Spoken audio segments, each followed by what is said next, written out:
Tonight, we are diving into the darkest corners of American small towns with 10 of the most disturbing, true small-town horror stories ever documented. These accounts come directly from census workers, pharmacists, teachers, and ordinary people who stumbled into communities where reality itself seems twisted beyond recognition. From the midnight population, counts that never add up in West Virginia, to the prescription medications for diseases that do not exist in Kansas, each story represents a verified nightmare that defies logical explanation. These are not urban legends or campfire tales, but documented experiences from real Americans who encountered something in these forgotten places that forever changed their understanding of what is possible. The authenticity of these accounts has been cross-referenced through official records, employment databases, and witness testimonies that paint a picture of small-town America where the impossible becomes inevitable. If you are new here, make sure to subscribe to Untold Fears for daily true horror content that will keep you questioning the world around you. Hit that notification bell so you never miss when darkness reveals its secrets. Now let us enter the hidden America that exists just off the main highways, where small-town hospitality masks terrors that most people never live to report. According to the U.S. Census Bureau, Granville Hollow, West Virginia has a population of 847. But every 10 years, when census workers arrive to do the count, they find exactly 1,200 people. The extra 353, they only appear after midnight.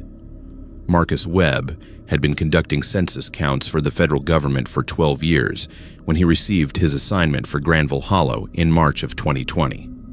The small Appalachian community sat nestled in a valley between two ridges, accessible only by a winding mountain road that seemed to disappear into the mist more often than not. His supervisor had warned him that the area was difficult to navigate and that previous census workers had reported unusual circumstances. But Marcus prided himself on his thoroughness.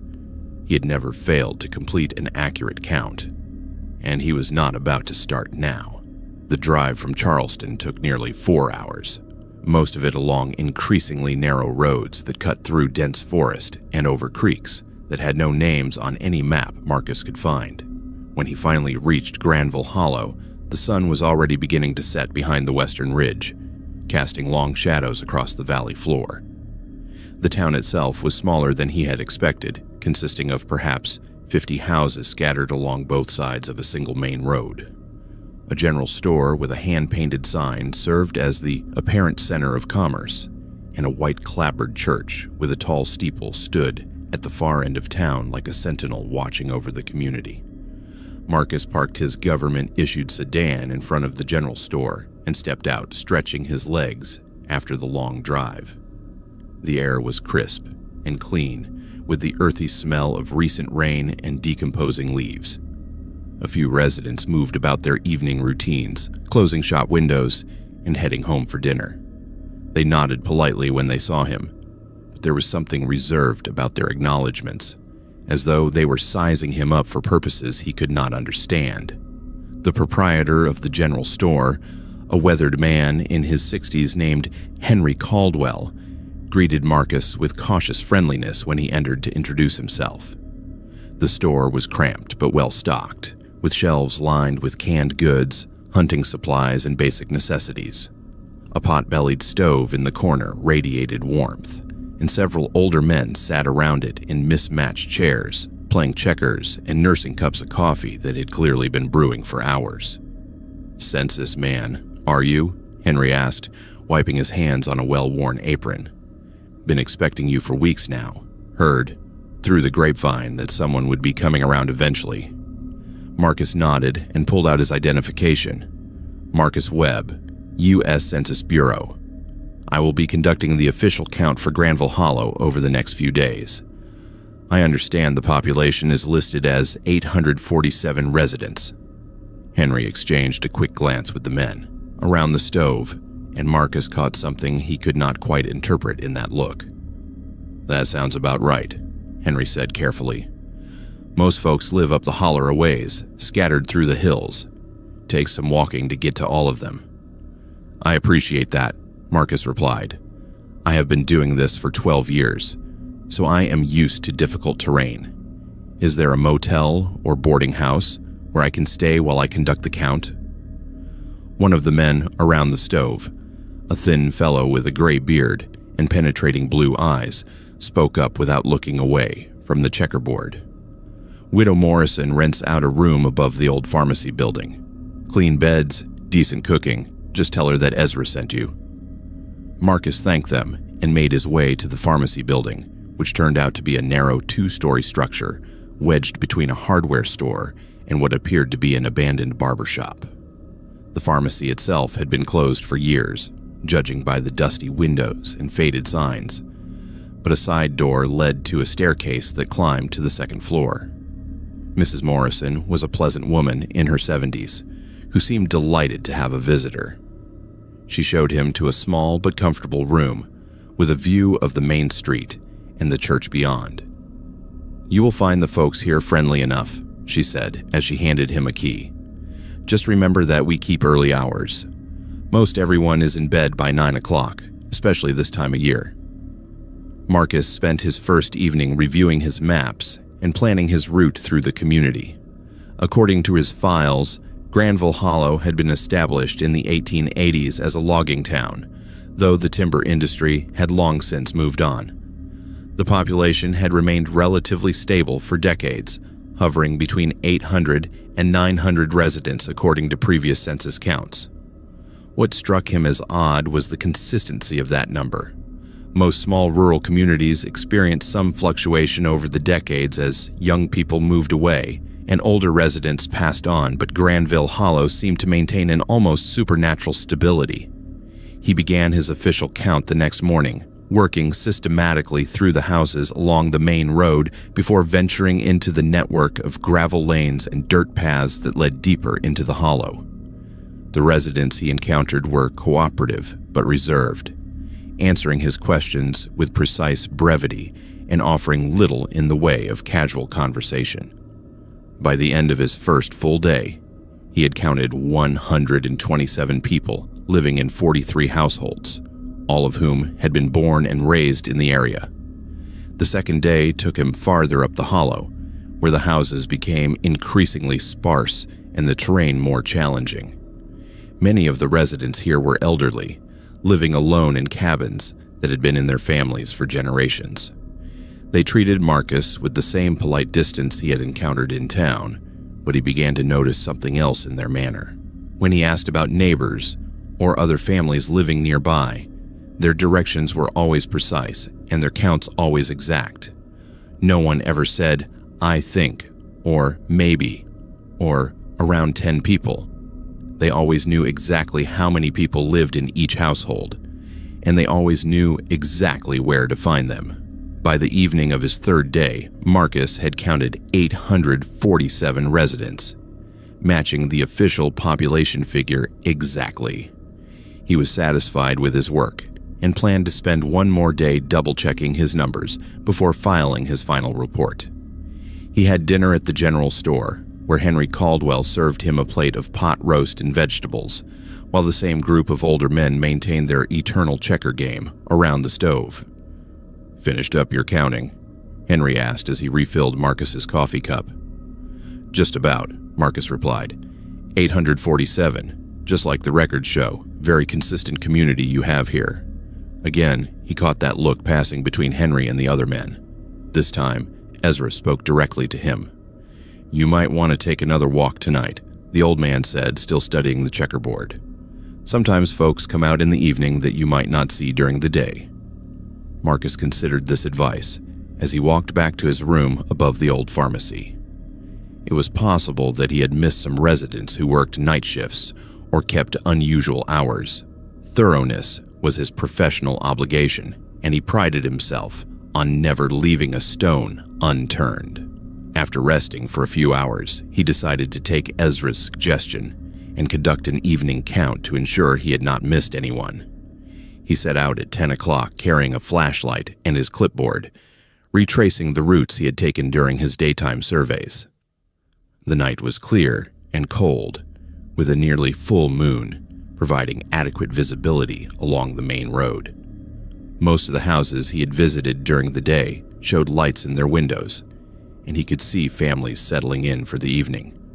Nothing seemed out of the ordinary until he reached the far end of town near the White Church.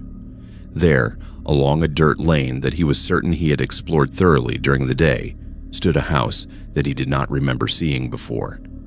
It was a modest two-story home with yellow siding and a wraparound porch, similar in style to many of the other houses in Granville Hollow.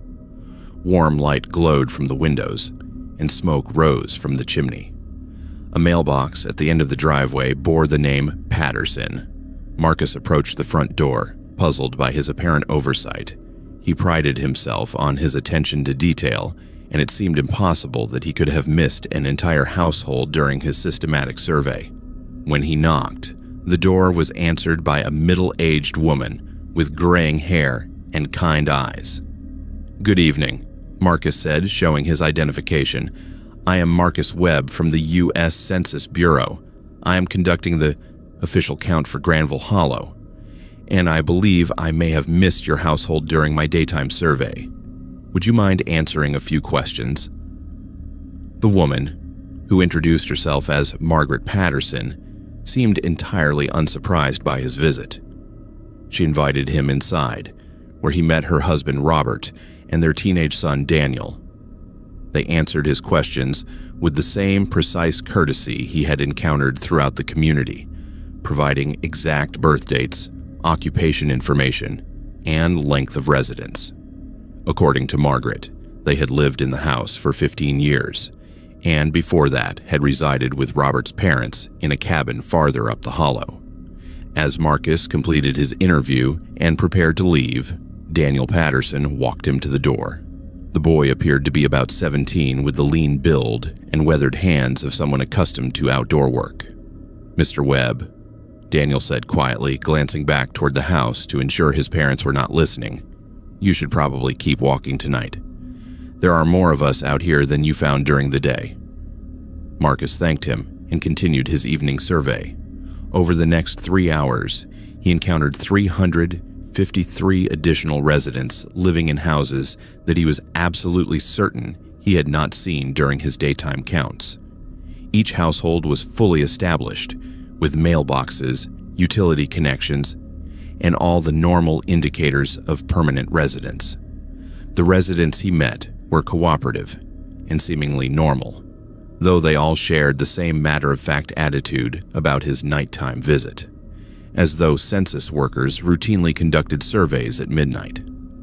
By 2 o'clock in the morning, Marcus had documented exactly 1,200 residents of Granville Hollow, bringing his total count to 1,200 people. He returned to his room above the pharmacy, exhausted and deeply confused by what he had experienced. He had been conducting census work for over a decade, and he had never encountered anything like the systematic discrepancy between his daytime and nighttime counts. The next morning, Marcus decided to verify his nighttime findings by revisiting the houses he had surveyed after dark. He began with the Patterson residence, following the same dirt lane he had taken the night before. When he reached the location where the house had stood, he found only an empty lot overgrown with weeds and brambles. The mailbox was gone, the driveway had disappeared, and there was no indication that a structure had ever existed on the site. Increasingly alarmed, Marcus spent the entire day attempting to relocate the 353 additional residents he had counted during his nighttime survey. Every single house had vanished. Every dirt lane and gravel driveway had disappeared. Even his own handwritten notes from the previous evening seemed to confirm interviews with people who, according to all physical evidence, did not exist. That evening, Marcus confronted Henry Caldwell at the general store, spreading his documentation across the counter and demanding an explanation for what he had experienced. Henry studied the papers for a long moment before looking up at Marcus with an expression of weary resignation. "How many years have you been doing this job, son?" 12 years, Marcus replied. and I have never encountered anything like this in my entire career. And you probably never will again, Henry said. Granville Hollow is different. Always has been. Some places just are. Ezra looked up from his checker game and addressed Marcus directly for the second time. The count always comes out the same, does it not? 847 during the day, 353 at night. 1,200 total. Marcus stared at him. How did you know the exact numbers? Because it is always the same, Ezra replied. Every 10 years, the census man comes, and every 10 years, he counts the same numbers. Day folks and night folks. Both groups live here, just at different times. That is impossible, Marcus said. Houses do not disappear and reappear. People do not exist only at night. Henry shrugged. You have the count. File your report. Put down whatever number makes sense to your government. But do not try to understand it, because understanding it means becoming part of it. Marcus left Granville Hollow the following morning, filing a report that listed the official population as 847 residents. He made no mention of his nighttime survey or the additional 353 people he had encountered after dark. He told himself that exhaustion and stress had caused him to hallucinate or become confused, though he knew that explanation did not account for the physical evidence he had documented. 3 months later, Marcus received a letter forwarded through the Census Bureau from Daniel Patterson in Granville Hollow. The letter contained no return address and consisted of a single sentence written in careful handwriting. Thank you for not reporting all of us. Marcus filed the letter away and never spoke of his experience in Granville Hollow to anyone. But every 10 years, when the census data is compiled, he checks the official count for that small West Virginia community. It never changes. 847 residents during the day. 353 additional residents counted only by those brave enough or foolish enough to survey the community after midnight. The population of Granville Hollow, according to official records, remains 847. But Marcus Webb knows the truth. Some communities exist in the spaces between day and night, where the impossible becomes routine, and the supernatural hides behind precise bureaucratic numbers that never change, no matter how many years pass or how many census workers venture into the hollow after dark. When pharmacist Elena Rodriguez moved to Millbrook, Kansas, she noticed something odd about the prescriptions. Every single resident was taking the same medication, and when she looked up what it was for, the condition did not exist. Elena had spent 8 years working at chain pharmacies in Kansas City before the opportunity in Millbrook presented itself. The previous pharmacist, Dr. Harold Kemper, had run the town's only pharmacy for over 30 years before his sudden retirement due to health concerns. The job posting had been surprisingly generous in its compensation package, offering nearly double what Elena earned in the city, plus full relocation assistance and a guaranteed 5-year contract. For a single mother raising 2 teenagers, the financial security was too appealing to ignore. The drive from Kansas City took 3 hours through increasingly rural countryside, past endless fields of wheat and corn stretching to the horizon in every direction. Millbrook itself was typical of small Kansas farming communities, with a population of just over 2,000 residents clustered around a main street lined with brick storefronts that dated back to the early 1900s. The pharmacy occupied a corner building that had clearly been the town's pride at one time, with large windows, decorative stonework, and Kemper Pharmacy, established 1952, painted in gold lettering across the front glass. Elena arrived on a Monday morning in early September, when the late summer heat still shimmered off the pavement, and the corn in the surrounding fields stood tall and golden, ready for harvest. Dr. Kemper met her at the pharmacy to hand over the keys and walk her through the basic operations.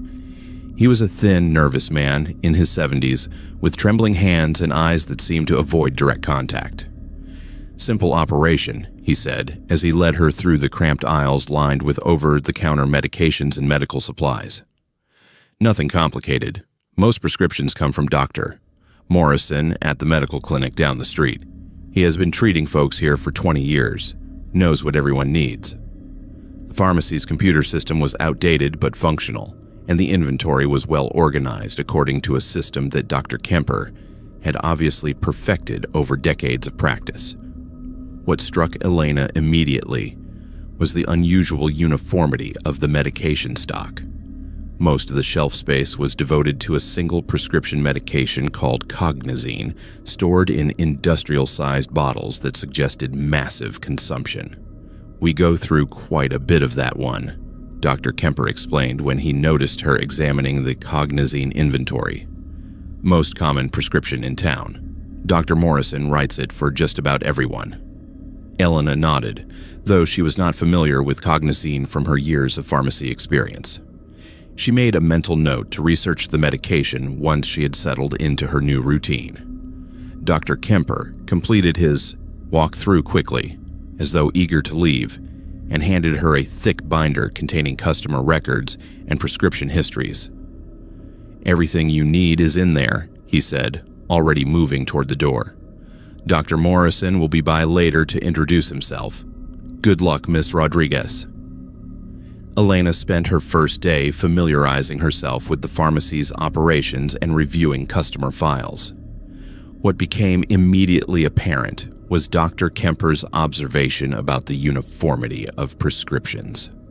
According to the records, approximately 90% of Millbrook's adult population was taking cognizine, usually in identical dosages prescribed by Dr. Morrison. The medication was typically prescribed for something called chronic cognitive resistance syndrome, which Elena had never encountered in her pharmaceutical education or professional experience. When Dr. Morrison visited the pharmacy that afternoon, Elena's first impression was of a competent, professional physician who seemed genuinely concerned about his patient's well-being. He was a man in his 50s with graying hair and the confident manner of someone accustomed to being the definitive medical authority in his community. "Dr. Kemper tells me you have extensive experience in clinical pharmacy," he said as he reviewed several prescription orders. "That is excellent. The people of Millbrook have some unique medical needs that require careful attention to detail." Elena seized the opportunity to ask about cognizine. "I notice that medication makes up a large portion of our prescription volume. I am not familiar with chronic cognitive resistance syndrome from my previous experience." Dr. Morrison paused in his review of the prescriptions, studying Elena with an expression she could not quite interpret. "It is a relatively rare condition that seems to occur with unusual frequency in certain rural communities," he said carefully. "The symptoms include difficulty accepting new information, resistance to changes in routine, and what we might call cognitive inflexibility. Left untreated, it can lead to serious social and psychological complications." "I see," Elena replied. "And cognizine is effective in treating these symptoms?" "Remarkably so," Dr. Morrison confirmed. "We have seen excellent results in maintaining community stability and individual well-being. I would be happy to provide you with some clinical literature on the subject." That evening, Elena attempted to research chronic cognitive resistance syndrome and cognizine through medical databases and pharmaceutical references. What she discovered was deeply troubling. Neither the condition nor the medication appeared in any legitimate medical literature. The physician's desk reference contained no entry for cognizine, and searches through medical journals produced no results. Even more concerning, when she attempted to trace the medication's manufacturer through the lot numbers on the pharmacy's inventory, she found no record of the supposed pharmaceutical company. Over the next several days, Elena began paying closer attention to her interactions with Millbrook's residents as they came to fill their prescriptions. What she observed was a community that functioned with an almost mechanical uniformity. Customers arrived at predictable times, requested their medications with identical phrasing, and responded to questions or conversation with remarkably similar expressions and speech patterns. No one complained about side effects, no one asked questions about dosages, and no one expressed any curiosity about their medical treatment. More disturbing was what Elena began to notice about the few residents who were not taking cognizine. These individuals, mostly recent arrivals to the community or temporary workers, behaved differently from the established population. They asked questions, expressed opinions, and demonstrated the kind of individual personality traits that seemed completely absent among the medication-compliant residents. Elena's growing concern reached a critical point when she decided to examine the actual contents of the cognizine tablets. Using the pharmacy's basic testing equipment, she discovered that the medication contained no active pharmaceutical ingredients that have appeared in any reference materials. Instead, the tablets seemed to consist primarily of a complex compound that she could not identify, combined with what appeared to be synthetic proteins and trace amounts of heavy metals. On a Friday evening in late September, Elena confronted Dr. Morrison with her findings when he arrived to review prescription orders for the weekend. "I need to ask you some direct questions about cognizine," she said, locking the pharmacy's front door to ensure privacy. "I cannot find any legitimate medical literature supporting the existence of chronic cognitive resistance syndrome, and my analysis of the medication suggests it contains no recognized pharmaceutical compounds." Dr. Morrison set down his clipboard and studied Elena with an expression of weary resignation. "How much of the medication have you handled since you arrived?" The question struck Elena as odd, but she answered honestly. "I dispense it multiple times daily. Why would that matter?" "Because the compound is absorbed through skin contact," Dr. Morrison replied.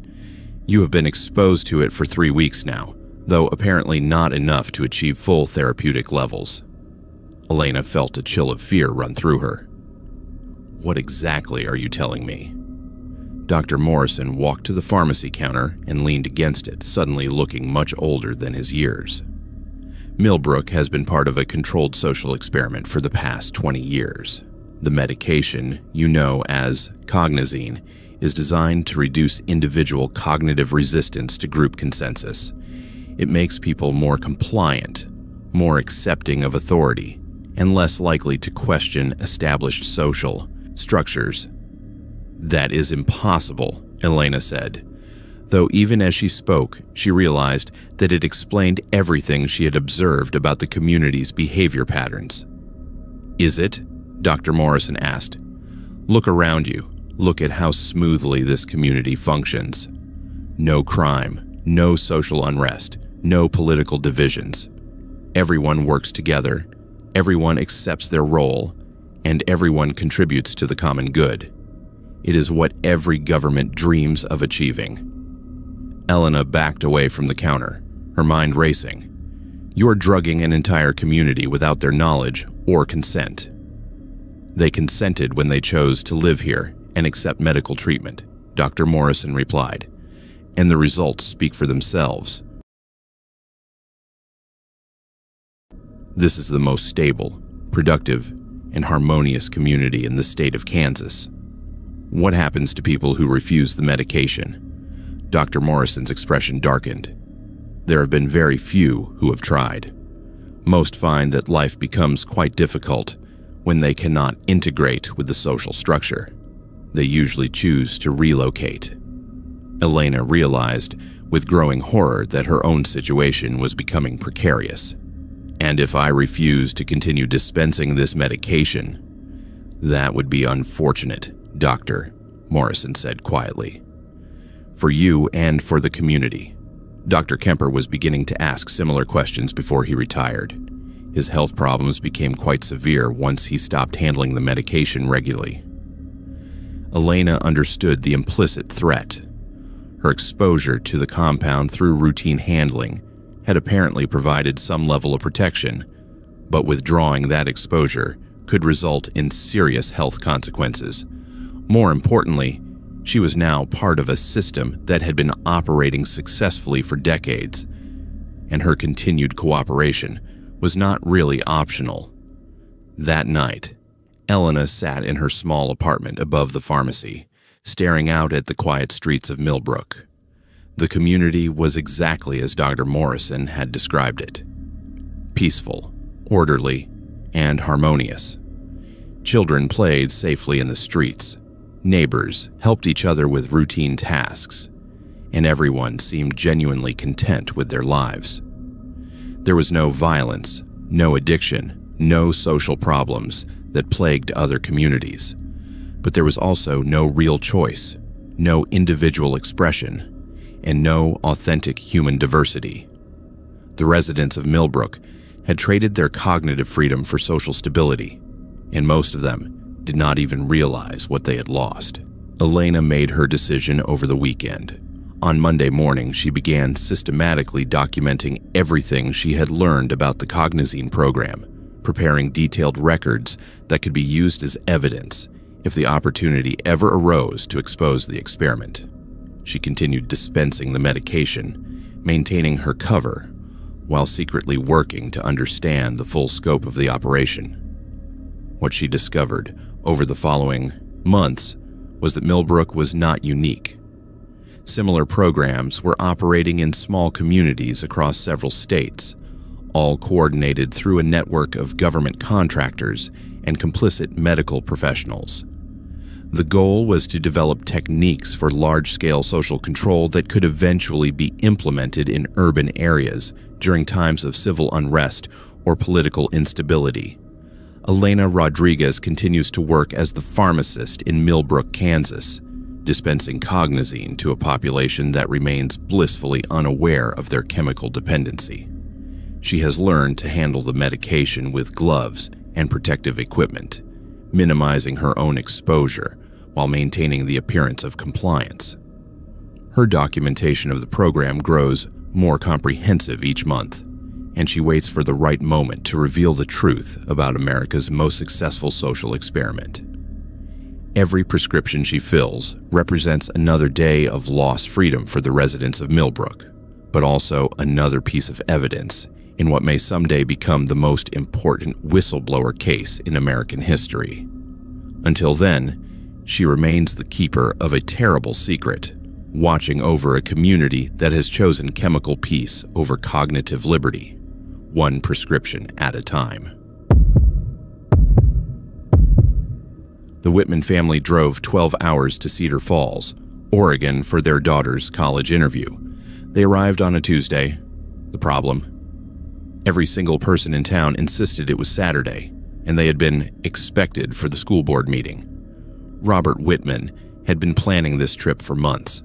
His daughter Sarah was a high school senior with excellent grades and test scores, and she had received an interview invitation from Cedar Falls College, a small liberal arts institution with a reputation for academic excellence and personalized attention. The college was not well known outside the Pacific Northwest, but Sarah's guidance counselor had spoken highly of their environmental science program, and the financial aid package they had offered made the education surprisingly affordable.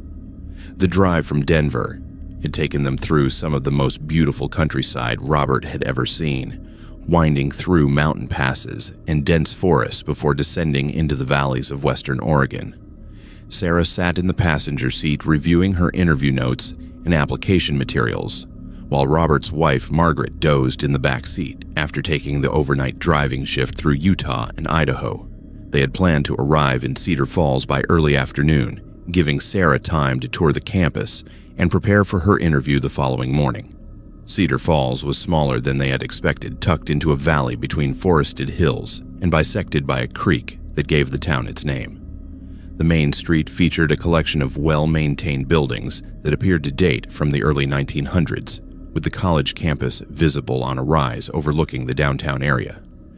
Everything looked exactly as it had in the promotional materials Sarah had received, from the ivy-covered brick buildings to the mature oak trees lining the campus walkways. Robert parked their rental car in front of the Cedar Falls Inn, a charming bed and breakfast that had been recommended by the college admissions office. The proprietor, a friendly woman in her 50s named Helen Morrison, greeted them warmly at the front desk. "Welcome to Cedar Falls," she said with a genuine smile. "You must be the Whitman family. We have been expecting you." "Thank you," Robert replied. "We have reservations for 2 nights. My daughter has an interview at the college tomorrow." Helen paused in her review of the guest register, looking up at Robert with a slightly puzzled expression. "Tomorrow. But the school board meeting is tonight. Sarah is expected to present her proposal at 7 o'clock. Sarah looked up from her phone, where she had been checking her interview confirmation email. "I think there might be some confusion. My interview is scheduled for Wednesday morning at 10 o'clock with the admissions committee." "Oh my," Helen said, consulting a large calendar on the wall behind the desk. "Today is Saturday, dear. The school board meets every Saturday evening during the academic year. Your interview presentation is this evening." Robert felt a flicker of confusion. He pulled out his own phone to check the date, which clearly displayed Tuesday, October 15th. "I think there might be some mistake. Today is Tuesday." Helen looked at him with the patient expression of someone correcting a minor but persistent error. "No, dear. Today is Saturday, October 19th. I understand the drive from Denver can be disorienting, but I am quite certain about the date." Margaret stirred from her travel fatigue and joined the conversation at the front desk. "We left Denver on Sunday morning," she said. "It is definitely Tuesday afternoon now." Helen's expression shifted to one of gentle concern, as though she were dealing with guests who had suffered some form of travel-related confusion. "Why did not we get you settled in your rooms, and then you can speak with Dr. Patterson at the college? I'm sure he can clarify the schedule for Sarah's presentation tonight." The Whitman family exchanged uncertain glances, but accepted their room keys and carried their luggage upstairs. Their rooms were comfortable and well-appointed, with views of the college campus and the surrounding hills. Once they were alone, Robert immediately called the college admissions office to clarify the confusion about dates and interview schedules. "Cedar Falls College, how may I help you?" The receptionist's voice was cheerful and professional. "This is Robert Whitman. My daughter Sarah has an interview scheduled for tomorrow morning, but there seems to be some confusion about the date. We were told that today is Saturday and that she is expected to make a presentation this evening." "Yes, Mr. Whitman. Sarah's presentation to the school board is scheduled for 7 o'clock tonight. The entire community is looking forward to hearing her proposal for improving environmental sustainability on campus." Robert felt a growing sense of disorientation. "I am sorry, but there must be some mistake. Sarah applied for admission to your environmental science program. She was not asked to prepare any kind of presentation, and she certainly was not told about a school board meeting." "Oh, but that is exactly what her application indicated," the receptionist replied with unshakable certainty. "She specifically requested the opportunity to address the community about environmental initiatives. The school board meeting is the perfect forum for that kind of presentation." "What day of the week is today?" Robert asked directly. "Saturday, of course, October 19th. The school board always meets on Saturday evenings." Robert ended the call and sat heavily on the edge of the bed. According to every electronic device the family possessed, including their phones, laptop, and the car's GPS system, today was Tuesday, October 15th. But everyone in Cedar Falls insisted it was Saturday, October 19th, and they all seemed to have detailed knowledge of commitments and expectations that the Whitman family had never made. Sarah knocked on her parents' door, entering with her laptop open to her email account. "I have been going through all my communications with the college," she said. "There is definitely no mention of any presentation or school board meeting. My interview is supposed to be tomorrow morning with Dr. Peterson from the admissions committee." "Dr. Patterson," Margaret corrected automatically, then stopped. "Wait, who is Dr. Peterson?" Sarah checked her email again. "Dr. Rebecca Peterson, Director of Admissions. She is the one who sent me the interview confirmation and the campus visit information." Margaret pulled out the folder of materials they had brought for the trip. According to the inn's information, the college administrator is Dr. Patterson, not Peterson. The family spent the next hour reviewing all their documentation and communications regarding Sarah's college visit. The electronic records on Sarah's phone and laptop consistently showed an interview scheduled with Dr. Rebecca Peterson for Wednesday morning at 10 a.m. But the printed materials they had received, including the campus map and local information packet, all referred to Dr. Thomas Patterson and mentioned Saturday evening community events. As the afternoon progressed, the Whitman family ventured into downtown Cedar Falls to explore and perhaps find some clarification about the date confusion. What they discovered was a community that functioned with absolute certainty about the current day being Saturday. The post office displayed Saturday hours, local businesses were operating on weekend schedules, and residents they encountered spoke naturally about weekend activities and plans. More unsettling was the fact that multiple residents approached them with specific knowledge about Sarah's expected presentation to the school board. A local shopkeeper mentioned looking forward to hearing her ideas about solar energy implementation. A restaurant owner asked whether she would be discussing recycling programs or focusing more on sustainable agriculture. Every person they met seemed to know details about a presentation that Sarah had never prepared and commitments she had never made. By 6 o'clock in the evening, the family found themselves walking toward the high school where the school board meeting was apparently being held. They had not made a conscious decision to attend, but the social pressure and consistent expectations of the entire community had gradually worn down their resistance. Sarah carried a hastily prepared folder of notes about environmental science topics, though she had no clear idea what she was expected to present. The high school gymnasium was filled with residents who greeted the Whitman family like old friends attending a long-anticipated event. The school board members, all of whom seemed to know Sarah personally, despite having never met her before, welcomed her to the podium with warm enthusiasm. Sarah Whitman, announced the board chairwoman, a distinguished elderly woman with silver hair and kind eyes. We are so pleased that you have chosen Cedar Falls for your educational journey. Please share with us your vision for environmental leadership in our community. Sarah found herself walking to the front of the gymnasium, though she could not remember making the decision to do so. The audience looked at her with expectant, supportive faces, as though they had been waiting months for this moment. Her parents sat in the front row, looking as confused as she felt, but somehow unable to object or leave. I believe, Sarah began, surprising herself by speaking without conscious intention, that sustainable living requires community cooperation and long-term commitment to environmental stewardship. The words seemed to come from somewhere outside her conscious mind, flowing naturally as though she had rehearsed this presentation many times before. She spoke for 20 minutes about solar energy, organic agriculture, waste reduction, and community gardens, covering topics she had studied but presenting them with a depth and specificity that she did not remember possessing. The audience responded with enthusiasm and appreciation, asking thoughtful questions that Sarah answered with expertise she did not recognize as her own. The school board members took detailed notes and expressed genuine interest in implementing her suggestions as part of the college's environmental program. When the presentation concluded, the community gave Sarah a standing ovation, and multiple residents approached to discuss specific aspects of her proposals.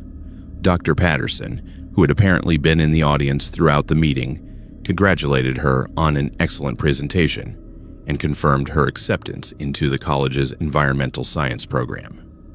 We will see you Monday morning for orientation, he said, with a warm handshake. Your dormitory assignment and class schedule are already prepared. Sarah looked at him with growing alarm. I have not accepted admission yet. I was only here for an interview. Dr. Patterson looked puzzled. But you just presented your enrollment commitment to the entire school board. Your parents signed the enrollment documents this afternoon. Robert and Margaret exchanged startled glances. They had no memory of signing any documents, but when Dr. Patterson produced the paperwork, their signatures were clearly visible on official enrollment forms dated Saturday, October 19th. The Whitman family returned to the Cedar Falls Inn in a state of profound confusion and growing panic. According to all their electronic devices, it was still Tuesday evening, but according to everyone in Cedar Falls, Saturday was ending and Sunday would begin at midnight. More critically, they seemed to have committed Sarah to enrolling in a college program she had only intended to explore, and they had no clear memory of making that decision. Margaret discovered that their return airline tickets had been changed to the following weekend, with confirmation emails that she did not remember receiving. Their hotel reservation in Denver had been canceled, with charges for early cancellation that appeared on Robert's credit card statement, despite his certainty that he had never authorized such changes.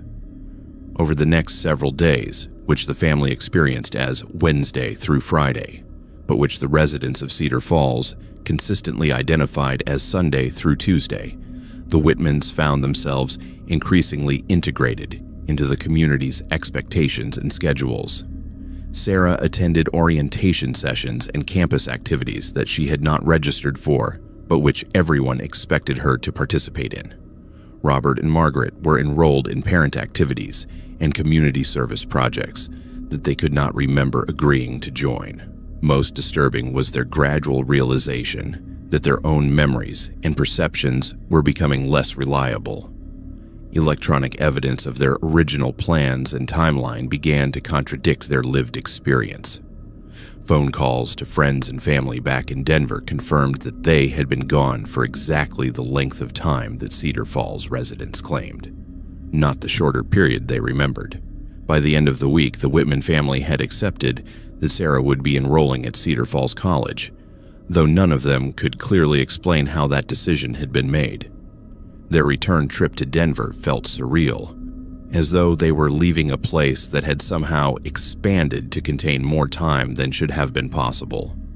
Sarah began her studies at Cedar Falls College the following month. Though she never lost the feeling that she had committed to something she did not fully understand, her parents returned to Denver with memories of a successful college visit and a sense of pride in their daughter's achievement, but also with a lingering uncertainty about what had actually transpired during their time in Cedar Falls. The Whitman family never spoke publicly about their experience in Cedar Falls, though they occasionally discussed among themselves the persistent feeling that they had lost several days somewhere in the valley between the Oregon Hills. Sarah completed her degree in environmental science and went on to a successful career in renewable energy, though she always avoided returning to Cedar Falls despite multiple invitations from the college and the community. The town of Cedar Falls continues to welcome prospective students and their families, always with the same warm hospitality and detailed knowledge of commitments that visitors never remember making. Time moves differently there, expanding to accommodate the community's needs and expectations, ensuring that every visitor leaves with exactly the experience they were supposed to have, whether they planned for it or not. After months of unemployment, Derek Thompson finally found work at the only factory in Broken Arrow, Montana. The pay was excellent, the hours were overnight, and there was just one rule: never look outside during your shift. Derek had been out of work for 8 months when the job posting appeared on the Montana Department of Labor website. The description was straightforward: overnight manufacturing technician needed for specialty production facility in Broken Arrow. No experience required, training provided, starting wage of $35 per hour, with full benefits after 90 days. For someone who had been collecting unemployment and burning through his savings since the paper mill in Billings closed down, it seemed too good to be true. The phone interview was conducted by a woman named Patricia Vance, who identified herself as the Human Resources Coordinator.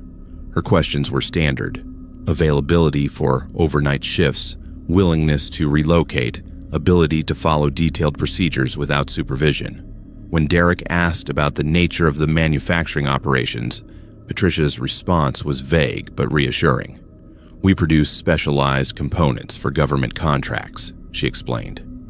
"Nothing dangerous or complicated, but the work requires attention to detail and strict adherence to security protocols. The overnight shift runs from 10 p.m. to 6 a.m. Sunday through Thursday. You would have Friday and Saturday nights off." Derek accepted the position immediately and drove the 6 hours from Billings to Broken Arrow the following week. The town was smaller than he had expected, consisting of perhaps 200 residents clustered around a main street that featured a general store, a diner, and a combination gas station and post office. The Broken Arrow manufacturing facility sat on a hill overlooking the town, a modern single-story building surrounded by a chain-link fence topped with razor wire. Patricia Vance met Derek at the facility's main entrance on his first evening, carrying a clipboard and wearing the kind of professional attire that seemed out of place in the rural Montana setting. She was a thin woman in her 40s, with graying hair pulled back in a severe bun and eyes that seemed to evaluate everything with clinical precision. "Welcome to Broken Arrow Manufacturing," she said as she led him through a series of security checkpoints. "Before we begin your orientation, I need to review some important safety and security guidelines." The facility's interior was immaculately clean and organized, with white walls, fluorescent lighting, and the kind of sterile atmosphere Derek associated with medical laboratories rather than manufacturing plants. Patricia led him down a long corridor lined with identical doors, each marked with numbers but no other identifying information. "Your workstation is in production room 12, Patricia explained as she stopped at one of the numbered doors. "You will be assembling electronic components according to detailed specifications. The work is repetitive but requires precision. Each shift, you will be expected to complete a minimum of 200 units. She handed Derek a thick manual bound in black plastic. "This contains all the procedures and safety requirements for your position. I need you to read through it completely before beginning work. But there is one rule that supersedes everything else in this manual." Patricia's expression became unusually serious as she fixed Derek with a direct stare. "Under no circumstances are you to look outside during your shift. The production rooms have windows, but they are covered with blackout material for security reasons. Do not remove or adjust these coverings. Do not attempt to see what is happening outside the building between 10 p.m. and 6 a.m. Derek nodded, though the instruction struck him as oddly specific. "Is there some kind of security concern I should know about?" "The rule exists for your safety and for the security of our operations," Patricia replied without elaboration. "Violation of this rule will result in immediate termination and possible legal consequences. Do you understand?" Derek confirmed his understanding and spent the next hour reviewing the production manual while Patricia completed his paperwork. The assembly procedures were straightforward, involving the connection of various electronic components into modules that would then be packaged and shipped to undisclosed locations. The components themselves were unmarked and unfamiliar, but the assembly process required only basic technical skills and careful attention to detail. Production Room 12 was a windowless space approximately 20 feet square, equipped with a workbench, assembly tools, and storage shelves lined with boxes of electronic components. Despite Patricia's mention of windows, Derek could see no evidence of any openings to the outside. The room felt completely isolated from the external world, with only the soft hum of ventilation systems and fluorescent lights to break the silence. Derek's first shift passed without incident. He completed his quota of assembled units, following the manual's procedures exactly, and found the work surprisingly engaging despite its repetitive nature. At 6 a.m., Patricia returned to inspect his completed units and dismiss him for the day. "Excellent work," she said as she reviewed his production log. "You exceeded the minimum quota and maintained perfect quality standards. I think you will do well here." Derek drove back to his rented room above the general store as the sun rose over the Montana hills, feeling satisfied with his new employment. The pay was as advertised, the work was manageable, and the overnight schedule suited his natural sleep patterns. For the first time in months, he felt optimistic about his financial future.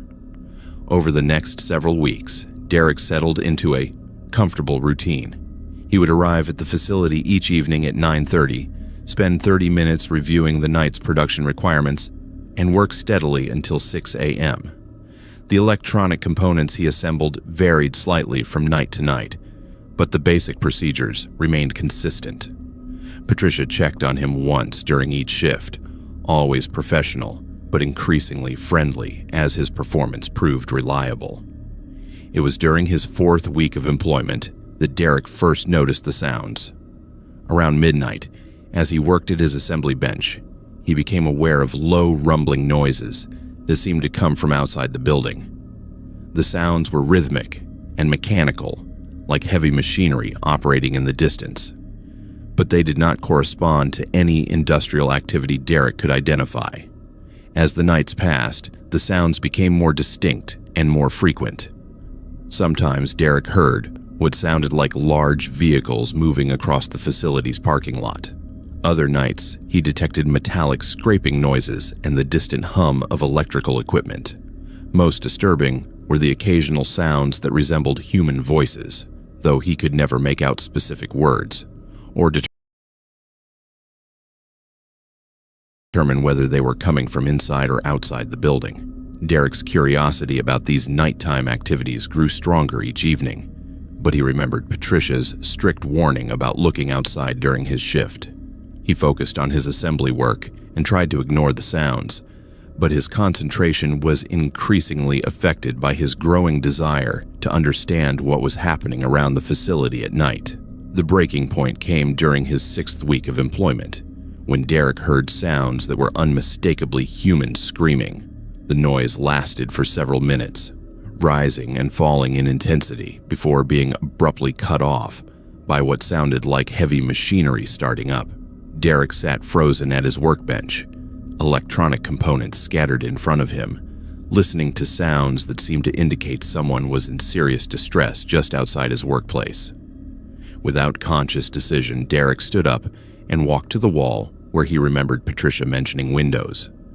Running his hands along the smooth surface, he found the edges of what appeared to be large sheets of blackout material that had been carefully secured over window openings. The material was held in place with industrial adhesive and metal clips, but Derek was able to work one corner loose enough to create a small gap. What Derek saw through that gap fundamentally changed his understanding of his employment and his situation in Broken Arrow. The facility's parking lot was filled with military vehicles, including several large trucks and what appeared to be armored personnel carriers. Soldiers in full combat gear moved efficiently between the vehicles, loading and unloading equipment under powerful floodlights. Most disturbing was a group of civilians in restraints being transferred from one of the trucks to a separate building behind the main facility. Derek quickly replaced the blackout material and returned to his workbench, his hands shaking as he tried to process what he had witnessed. The electronic components he had been assembling for weeks suddenly took on a sinister new significance. The unmarked parts, the government contracts, the extreme security measures, and the overnight schedule all suggested that he had become an unwitting participant in some kind of military or intelligence operation. The remainder of Derek's shift passed in a haze of fear and confusion. When Patricia arrived at 6 a.m. to dismiss him, Derek struggled to maintain his normal routine and avoid revealing his discovery. He completed his production log, submitted his assembled units for inspection, and left the facility with the same casual professionalism he had maintained for weeks. But as Derek drove toward town, he noticed a black sedan following him at a discreet distance.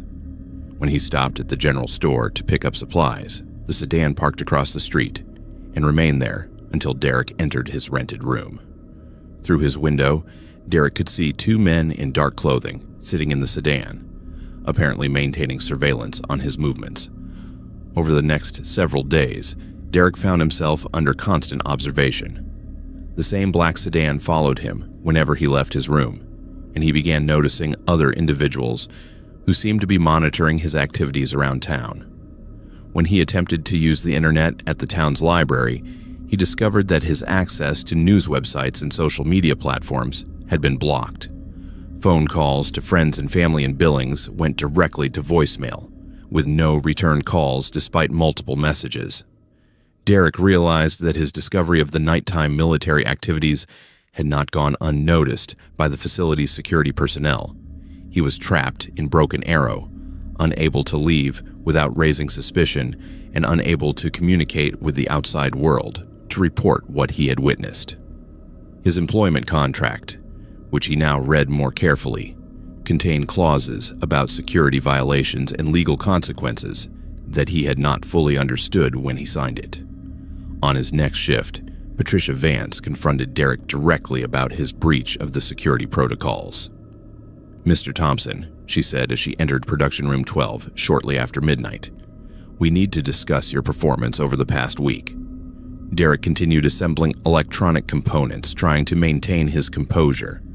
"I believe my production numbers have been consistently above the minimum requirements." "Your production quality remains excellent," Patricia agreed. "However, we have detected some irregularities in your adherence to security protocols.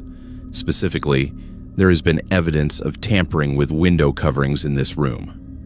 Derek looked up from his work, meeting Patricia's gaze directly.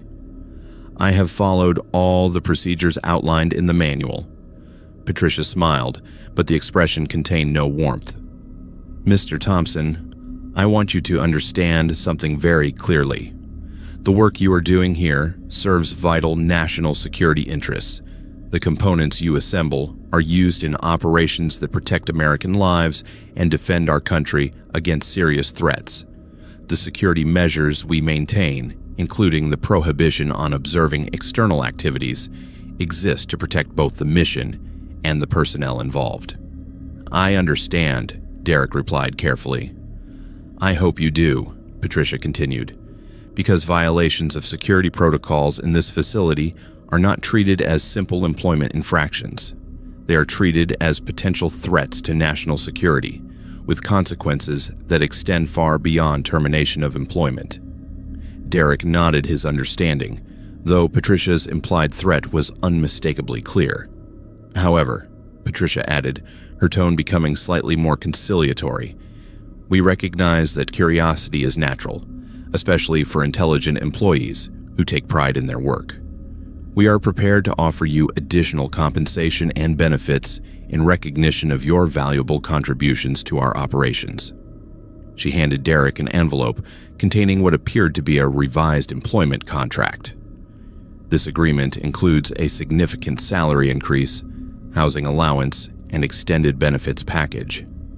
In return, you would commit to remaining in your current position for a minimum of 2 years, with strict adherence to all security protocols. Derek accepted the envelope without opening it, understanding that he was being offered a choice between comfortable compliance and unspecified consequences for continued resistance. Derek Thompson continues to work the overnight shift at the Broken Arrow manufacturing facility, assembling electronic components for government contracts under strict security protocols that prohibit him from observing external activities. His salary has increased substantially. His housing has been upgraded to a comfortable apartment provided by the company, and his benefits package includes medical coverage and a retirement plan that would be difficult to find elsewhere in rural Montana. He no longer attempts to look outside during his shifts, having learned that some forms of curiosity carry consequences that extend far beyond simple job termination. The sounds of military vehicles, machinery, and occasional human distress continue each night, but Derek has trained himself to focus exclusively on his assembly work, completing his quotas with mechanical precision while carefully ignoring everything that happens beyond the walls of Production Room 12. The black sedan no longer follows Derek around Broken Arrow, though he remains aware that his movements and communications are monitored by personnel whose authority extends well beyond the boundaries of his employment contract. He has learned to find satisfaction in his work, his financial security, and his contribution to national security operations that he will never fully understand and is never supposed to discuss. Some jobs offer more than just employment. They offer participation in systems that operate according to rules and purposes that individual workers are not meant to comprehend, only to serve with unquestioning diligence and absolute discretion. Real estate agent Patricia Mills thought she had found the perfect listing in Harmony Ridge, Tennessee. Every house was for sale, every price was $1, and every seller had the exact same reason for leaving. The welcome committee made us an offer. Patricia had been working residential real estate in Nashville for 15 years when she first received the inquiry about Harmony Ridge. The caller identified himself as Mayor Franklin Dobbs and explained that the entire community was undergoing what he termed a voluntary relocation initiative. Every homeowner in the town had decided to sell simultaneously, creating an unprecedented opportunity for new residents who appreciated small-town living and close community bonds. "We are looking for the right kind of people," Mayor Dobbs explained during their initial phone conversation. "Individuals and families who value tradition, respect authority, and understand the importance of community participation. The Welcome Committee has very specific criteria for new residents." The financial details were almost too good to believe. Every house in Harmony Ridge was priced at exactly $1, with the condition that new owners would commit to living in the community for a minimum of 5 years and would participate actively in local government and social organizations.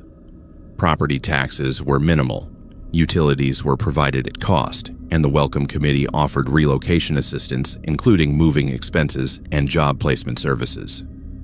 Patricia drove the 2 hours from Nashville to Harmony Ridge on a crisp October morning, expecting to find an economically depressed rural community desperate to attract new residents. Instead, she discovered one of the most well-maintained and prosperous-looking small towns she had ever encountered. Every house was freshly painted, every lawn was perfectly manicured, and the streets were clean and lined with mature oak trees that created a canopy of golden autumn foliage. Mayor Dobbs met Patricia at the town hall, a stately brick building that dominated the central square. He was a distinguished man in his 60s, with silver hair, an expensive suit, and the polished demeanor of someone accustomed to civic leadership. His office was decorated with photographs of community events, awards for municipal excellence, and certificates recognizing Harmony Ridge for various achievements in education, public health, and economic development. "Welcome to our community," Mayor Dobbs said as he offered Patricia coffee from a silver service set. "I trust you found us without difficulty." Patricia accepted the coffee and pulled out her notepad to begin documenting the property listings. "The town is beautiful. I have to admit I am curious about why every resident has decided to relocate simultaneously. That is quite unusual in my experience." Mayor Dobbs smiled, but Patricia noticed that the expression seemed rehearsed rather than spontaneous. "Change is sometimes necessary for growth. Our current residents have received opportunities that require them to relocate, and we see this as a chance to bring in fresh perspectives and new energy." Over the next several hours, Mayor Dobbs guided Patricia through a comprehensive tour of Harmony Ridge. The community consisted of approximately 300 homes ranging from modest bungalows to substantial Victorian houses, all in excellent condition and all displaying "for sale" signs with the same $1 price point. The school was modern and well-equipped. The medical clinic was staffed with qualified professionals, and the business district included everything necessary for comfortable small-town living. What struck Patricia as odd was the behavior of the current residents she encountered during the tour. Without exception, every person they met greeted Mayor Dobbs with what appeared to be genuine respect and affection, but their interactions seemed oddly formal and synchronized. When Patricia asked residents about their reasons for leaving, They all provided nearly identical responses about new opportunities and the Welcome Committee's generous offer. The Welcome Committee sounds like a very active organization, Patricia observed, as they concluded the tour at the community center. Oh yes, Mayor Dobbs replied. They coordinate all aspects of community life, social events, volunteer activities, conflict resolution, newcomer integration. They ensure that everyone feels welcome and supported. Patricia requested to meet with members of the Welcome Committee, but Mayor Dobbs explained that they were currently in session and could not be disturbed. He provided her with a thick folder of documents, including property descriptions, community bylaws, and what he described as integration guidelines for new residents. That evening, Patricia stayed at Harmony Ridge's small but comfortable inn, run by a friendly couple named the Washingtons, who seemed eager to discuss the community's transition. During dinner, Patricia asked them directly about their decision to sell. The Welcome Committee made us an offer we could not refuse, Mrs. Washington said, with the same practiced phrasing Patricia had heard from other residents. They have arranged for us to relocate to a beautiful community in Florida, where we can enjoy retirement without the responsibilities of running a business. That sounds wonderful, Patricia replied. What kind of offer did they make? Mr. Washington exchanged a quick glance with his wife before responding. They provided us with complete relocation assistance, including a new home, moving expenses, and a generous financial settlement. All we had to do was agree to participate in the community transition. Patricia pressed for more specific details, but the Washingtons became vague and seemed uncomfortable with continued questioning. They excused themselves early, leaving Patricia alone in the inn's dining room, with more questions than answers. The next morning, Patricia attempted to conduct her own investigation of the Harmony Ridge real estate situation. She visited the county courthouse to review property records and discovered that all the homes in the community had been purchased by the same entity over the past 20 years, the Harmony Ridge Community Development Corporation. The HRCDC had systematically acquired every piece of residential and commercial property in the town, always offering prices significantly above market value to encourage quick sales. More concerning was Patricia's discovery that the HRCDC was owned by a holding company registered in Delaware, which in turn was owned by another holding company registered in the Cayman Islands. The ultimate ownership of the entity controlling Harmony Ridge was completely obscured by layers of corporate structures designed to prevent identification of the actual decision makers. Patricia also learned that the population of Harmony Ridge had remained remarkably stable over the past 2 decades, despite the constant turnover of residents. According to census records, approximately 800 people lived in the community at any given time, but the individual identities of those residents changed every few years as families relocated and were replaced by new arrivals. When Patricia returned to Harmony Ridge to continue her property assessment, she found that Mayor Dobbs had arranged for her to meet with several families who were preparing to move. Without exception, each family expressed enthusiasm about their relocation and gratitude toward the Welcome Committee for facilitating their transition to new opportunities. The Martinez family was moving to Arizona, where Mr. Martinez had been offered a position with a solar energy company. The Johnsons were relocating to Vermont, where they would be taking over management of a small organic farm. The Petersons were moving to Oregon to participate in a sustainable forestry project. Every family had been presented with attractive opportunities that perfectly matched their professional skills and personal interests. How did the Welcome Committee know about these opportunities? Patricia asked Mrs. Martinez as they toured the family's beautifully maintained home. They have connections everywhere, Mrs. Martinez replied. They specialize in matching people with situations where they can be most successful and fulfilled. It is really quite remarkable. Patricia requested contact information for some of the families who had already relocated, but Mayor Dobbs explained that the Welcome Committee's policies prohibited sharing personal information about former residents. He assured her that everyone who had participated in the relocation program had been extremely satisfied with their new situations. As Patricia prepared to leave Harmony Ridge with her property documentation, Mayor Dobbs invited her to attend that evening's welcome committee meeting, where they would be discussing the criteria for selecting new residents. The meeting was held in the community center's largest room, which was filled with approximately 50 adults who seemed to represent a cross-section of the town's population.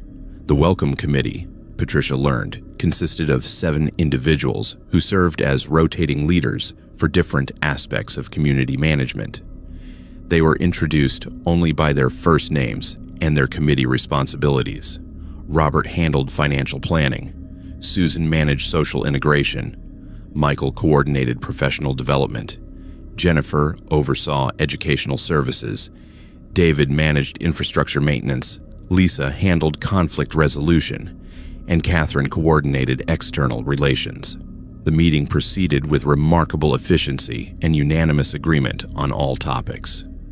The committee members presented detailed profiles of potential new residents, including information about their professional qualifications, family structures, financial resources, and what they termed compatibility assessments. Each potential resident had been thoroughly investigated through processes that seemed to extend far beyond normal background checks.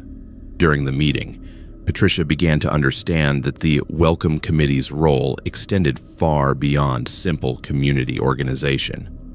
They appeared to control every aspect of life in Harmony Ridge, from job assignments and housing allocation to social relationships and recreational activities. New residents were not simply moving to a small town, they were joining an organization that would manage and direct every aspect of their lives in exchange for security, prosperity, and social harmony. When the meeting concluded, Catherine, the external relations coordinator, approached Patricia with a warm smile and what appeared to be genuine interest in her personal situation. "We have been reviewing your background," Catherine said, "and we believe you would be an excellent addition to our community. Your real estate experience would be valuable, and we have need for someone to coordinate property management services for new residents." Patricia found herself being offered not just the opportunity to sell properties in Harmony Ridge, but to relocate there permanently and take on a position with the Welcome Committee's operations. The offer included a beautiful home, guaranteed income, comprehensive benefits, and what Catherine described as the security of belonging to a community that takes care of its members. "I would need to think about such a major decision," Patricia replied carefully. Catherine nodded understandingly. "Of course, but I should mention that the Welcome Committee's policies require that anyone with detailed knowledge of our operations either join the community or sign very comprehensive confidentiality agreements with significant legal and financial consequences for violations." Patricia realized that her investigation of Harmony Ridge had led her into a situation where she had learned too much to simply walk away. The Welcome Committee was not just a civic organization. It was a sophisticated system for controlling and relocating populations according to criteria and purposes that she was not supposed to understand. Patricia Mills currently serves as the Property Management Coordinator for the Harmony Ridge Community Development Corporation, having accepted the Welcome Committee's offer to relocate to Tennessee and participate in their community integration program. Her real estate license has been transferred to Tennessee, and she specializes in helping new residents transition smoothly into the Harmony Ridge lifestyle. She lives in a beautiful Victorian house on Maple Street, participates actively in community organizations, and has found great satisfaction in her work, facilitating the successful relocation of families from urban areas to small-town environments. Her previous life in Nashville seems distant now, and she rarely thinks about the questions that initially brought her to Harmony Ridge. The Welcome Committee continues to coordinate voluntary relocation programs throughout the Southeast, always seeking the right kind of people who value tradition, respect authority, and understand the importance of community participation. Their success rate in creating stable, harmonious communities is remarkable, and their methods are being studied by municipal planners and social scientists who appreciate the innovative approaches to rural development. Every house in Harmony Ridge remains available for exactly $1, with the simple condition that new owners commit to living according to the community's values and participating fully in the programs that have made the town such a remarkable success story. The Welcome Committee's offer is always generous, and their methods are always effective in helping people find exactly the kind of life they never knew they wanted. Pastor Michael Barnes accepted the position at Saints Rest Methodist Church site unseen. When he arrived for his first potluck dinner, he discovered why the congregation was so eager to hire him. He was the main course. The call to Saints Rest had come at exactly the right moment in Michael's career. After 15 years ministering to urban congregations in Chicago and Detroit, he was feeling burned out from the constant struggles with poverty, addiction, and violence that plagued inner-city communities. When the Pastoral Search Committee from Saints Rest Methodist Church contacted him with an offer that included a substantial salary increase, a beautiful parsonage, and the promise of a devoted congregation hungry for spiritual guidance, it seemed like an answer to his prayers. The phone interview with the search committee chairman, Deacon Walter Fitzgerald, had been encouraging in every respect. Saints Rest was described as a thriving rural community of 1,200 residents, with a church membership of over 400 active families. The previous pastor, Reverend Harold Kempton, had served the congregation faithfully for 30 years before his recent retirement due to health concerns. The community was eager to welcome a new spiritual leader who could bring fresh energy and modern approaches to their traditional Methodist practices. "We are particularly interested in your background in community outreach," Deacon Fitzgerald had explained during their conversation. "Our congregation believes strongly in the importance of fellowship meals and social gatherings that bring the community together. We host a potluck dinner every Sunday evening, and participation is essentially universal among our members." Michael had been impressed by the search committee's thoroughness and their obvious commitment to congregational life. When they offered him the position with a starting date of October 1st, he accepted immediately and began making arrangements to relocate from Detroit to Nebraska. The transition would give him time to prepare for what he hoped would be a long and rewarding ministry in a community that clearly valued pastoral leadership. The drive from Detroit to Saints Rest took 2 days, with an overnight stop in Iowa. As Michael crossed into Nebraska and began following the rural highways toward his new home, he was struck by the vastness of the landscape and the sense of isolation that came with traveling miles between small farming communities. Saints Rest itself was larger than he had expected, with a well-maintained downtown district, several churches of different denominations, and residential neighborhoods that suggested a stable, prosperous population. The Saints Rest Methodist Church was an impressive Gothic revival structure built of red brick and limestone, with a tall spire topped by a cross that could be seen from miles away across the flat Nebraska countryside. The parsonage next door was a spacious 2-story Victorian house with wraparound porches and mature elm trees that provided shade and character. Michael felt immediately at home as he carried his belongings into the house that would be his residence for what he hoped would be many years. Deacon Fitzgerald arrived that afternoon to welcome Michael officially and to review the schedule for his first week of ministry. He was a tall, distinguished man in his 70s, with silver hair and the kind of quiet authority that Michael associated with successful rural businessmen. His wife Martha accompanied him, carrying a casserole dish and wearing the friendly but reserved expression of someone evaluating a newcomer to the community. "Welcome to Saints Rest, Pastor Barnes," Deacon Fitzgerald said as he shook Michael's hand with genuine warmth. "The entire congregation is excited about your arrival. We have planned a special welcome potluck for this Sunday evening, right after regular services.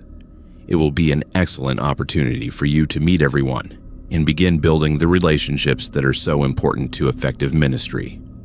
Martha Fitzgerald set her casserole dish on the kitchen counter and began unpacking what appeared to be enough food for several meals. "I brought you some essentials to get you started," she said. "Pot roast, green bean casserole, fresh bread, and apple pie. All made from scratch, of course. We believe in taking care of our pastor." Over the next several days, Michael settled into his new routine and began preparing for his first Sunday service. The church secretary, Mrs. Dorothy Hensley, proved to be an invaluable resource for understanding the congregation's traditions and expectations. She had worked for the church for over 20 years and seemed to know every family's history, preferences, and particular needs. Reverend Kempton always emphasized the importance of our Sunday evening potlucks, Mrs. Hensley explained as she helped Michael organize his office. "They are really the heart of our community life. Everyone brings something homemade, and we spend hours together in fellowship and conversation. It is when we really get to know each other as brothers and sisters in Christ." Michael looked forward to the potluck dinner as an opportunity to connect with his new congregation in a relaxed, informal setting. His experience in urban ministries had taught him the value of social gatherings for building the personal relationships that were essential to effective pastoral care. He spent Saturday evening preparing remarks about his vision for the church's future and his gratitude for the warm welcome he had already received. Sunday morning's worship service exceeded Michael's expectations in every way. The church was filled to capacity, with families occupying every pew and several rows of additional chairs set up in the center aisle. The congregation participated enthusiastically in the hymns, prayers, and responsive readings, and they listened attentively to Michael's sermon about new beginnings and the importance of community in Christian life. The atmosphere was warm, reverent, and deeply spiritual in ways that reminded Michael why he had felt called to ministry in the first place.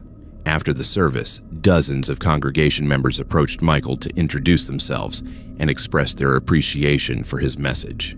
Everyone seemed genuinely excited about his arrival and eager to build personal relationships with their new pastor. Several people mentioned looking forward to the evening's potluck dinner, speaking of it with an enthusiasm that suggested it was truly the highlight of their weekly church activities. Michael spent the afternoon preparing his own contribution to the potluck, a large pan of his grandmother's famous cornbread recipe that had always been popular at church gatherings in his previous congregations.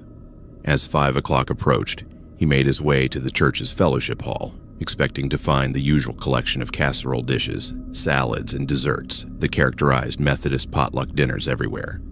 The fellowship hall had been decorated with autumn flowers and candles, creating a warm, inviting atmosphere that reflected the season and the special nature of Michael's welcome dinner. Long tables had been set up around the perimeter of the room, and Michael was pleased to see that they were covered with an impressive array of homemade dishes. The congregation had clearly made a special effort to prepare their finest recipes in honor of his arrival. What struck Michael as unusual, however, was the arrangement of the tables. Instead of the traditional buffet-style setup, the food had been arranged in a circle around a single chair, placed in the center of the room. The chair was decorated with ribbons and flowers, resembling something between a throne and a shrine. Several congregation members were standing around the circle, holding hands and speaking in low, reverent tones. Deacon Fitzgerald approached Michael with a warm smile and guided him toward the decorated chair. "Pastor Barnes, we have prepared something very special for your welcome dinner. Please, take your place of honor so we can begin our traditional blessing." Michael felt slightly uncomfortable with the elaborate setup, but he recognized the importance of respecting congregational traditions and the sincere effort that had gone into preparing the evening. He took his seat in the decorated chair and looked out at the faces of his new congregation, all of whom were watching him with expressions of eager anticipation. "Before we begin our meal," Deacon Fitzgerald announced to the assembled group, Let us join hands and offer a prayer of thanksgiving for the blessing that God has provided to our community in bringing Pastor Barnes to serve among us." The entire congregation joined hands around the circle of food tables, creating an unbroken chain that surrounded Michael in his central position. The prayer that followed was longer and more elaborate than anything Michael had experienced in traditional Methodist worship, with multiple congregation members offering individual petitions and expressions of gratitude that seemed to focus as much on Michael personally as on divine providence. As the prayer concluded, Michael noticed that the expressions on the faces around him had shifted from simple enthusiasm to something that seemed more intense and focused. Mrs. Hensley approached him carrying a large carving knife and a serving platter, smiling with the kind of maternal warmth he had associated with church ladies throughout his career. "Pastor Barnes," she said in a voice that carried clearly throughout the fellowship hall, "we are so grateful that you have come to feed us. Now it is time for you to provide the nourishment that our community needs." Michael started to stand, assuming that he was being invited to offer a blessing over the meal, but several congregation members moved closer to his chair, effectively preventing him from rising. Their hands rested gently but firmly on his shoulders and arms, not threatening but clearly restrictive. "I think there might be some misunderstanding," Michael said, looking around the circle of faces that now seemed less friendly than predatory. "I brought cornbread to share, and I assumed we would all enjoy the dishes that everyone prepared." Deacon Fitzgerald stepped forward, still smiling but with an expression that had hardened into something Michael could not interpret as entirely benevolent. "Pastor Barnes, you misunderstand your role in our community. We called you here not to lead us in worship, but to provide us with the spiritual sustenance that only a true shepherd can offer to his flock." Michael began to understand that the evening's gathering was not proceeding according to normal Methodist traditions, but his mind struggled to process what he was actually experiencing. The congregation continued to surround him in their circle, their hands linked and their expressions fixed on him with an intensity that suggested religious fervor of a type he had never encountered. "The previous pastors understood their calling," Martha Fitzgerald said from her position in the circle. "Reverend Kempton served us faithfully for 30 years, providing spiritual nourishment whenever the community required it. Before him, Pastor Davidson gave 20 years of dedicated service. They understood that shepherding a flock sometimes requires the ultimate sacrifice." Michael realized with growing horror that the Saints Rest Methodist congregation was not simply enthusiastic about pastoral leadership. They were describing a pattern of pastoral tenure that ended with something he did not want to understand. The elaborate welcome dinner, the central chair, the carving knife, and the expressions of grateful anticipation all suggested that he had been brought to Saints Rest not as a spiritual leader, but as the guest of honor at a very different kind of feast. "You cannot be serious," Michael said, attempting again to rise from the decorated chair. "This is insane. I am calling the police." The hands on his shoulders tightened slightly, not painfully but with enough pressure to make clear that his movement was being controlled. Deacon Fitzgerald approached with what appeared to be genuine compassion in his expression. "Pastor Barnes, I understand that our traditions may seem unusual to someone from an urban background, but you must understand that rural communities have different needs and different ways of ensuring spiritual health. We have been practicing our form of communion for over a century, and it has sustained us through droughts, economic hardships, and all the challenges that test a community's faith." Michael looked desperately around the circle of congregation members, hoping to find someone who would help him, or at least express doubt about what was apparently about to happen.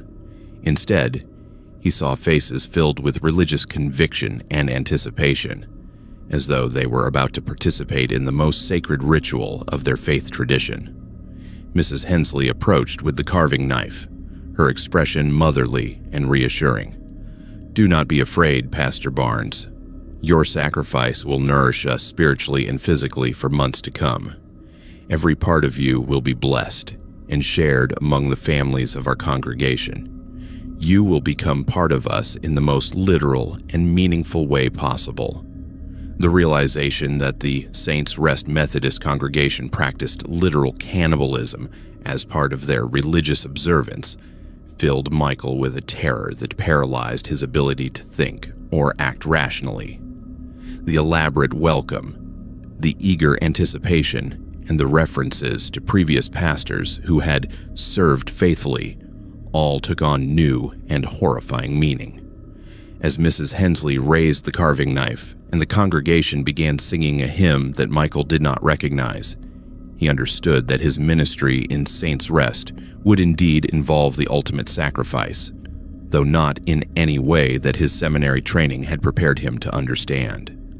The rural community that had seemed like such a perfect opportunity for spiritual renewal was about to provide him with a very different kind of communion than anything practiced in mainstream Methodist tradition.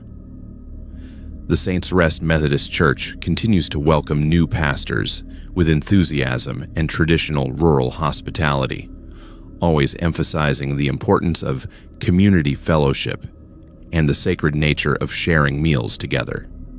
Their pastoral search committee maintains active relationships with seminaries throughout the Midwest, and they are known for offering competitive salary packages and beautiful parsonages to ministers seeking rural appointments.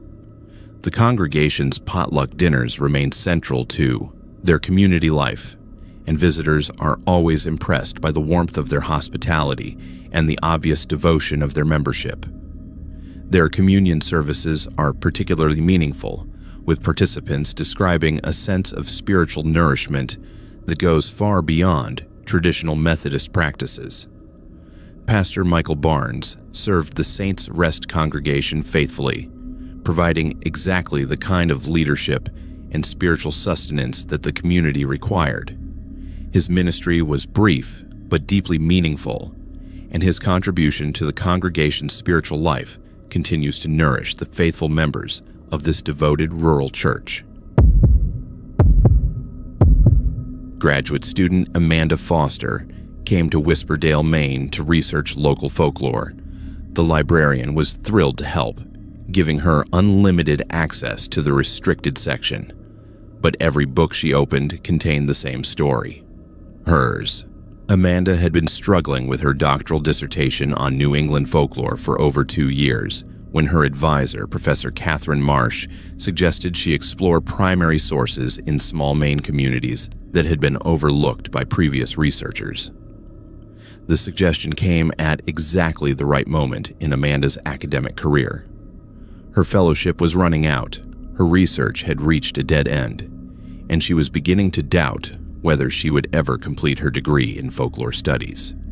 The reference to Whisperdale had appeared in a footnote of an obscure 1923 ethnographic survey of coastal Maine communities. The author, Dr. Edwin Blackwood, had mentioned visiting the town to investigate reports of unusual oral traditions and persistent local legends, but he had provided no details about what he had discovered there. Several attempts to locate Dr. Blackwood's field notes had been unsuccessful, and Amanda could find no other academic references to Whisperdale in any folklore literature. The drive from Boston to Whisperdale took 4 hours through increasingly rural countryside, past small towns that seemed trapped in earlier decades, and forests that grew thicker and darker as she traveled north.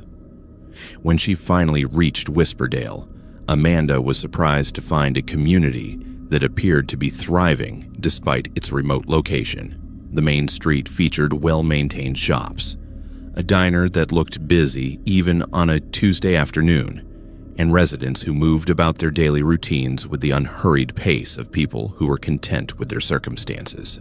The Whisperdale Public Library occupied a stately brick building that had clearly been constructed with civic pride and substantial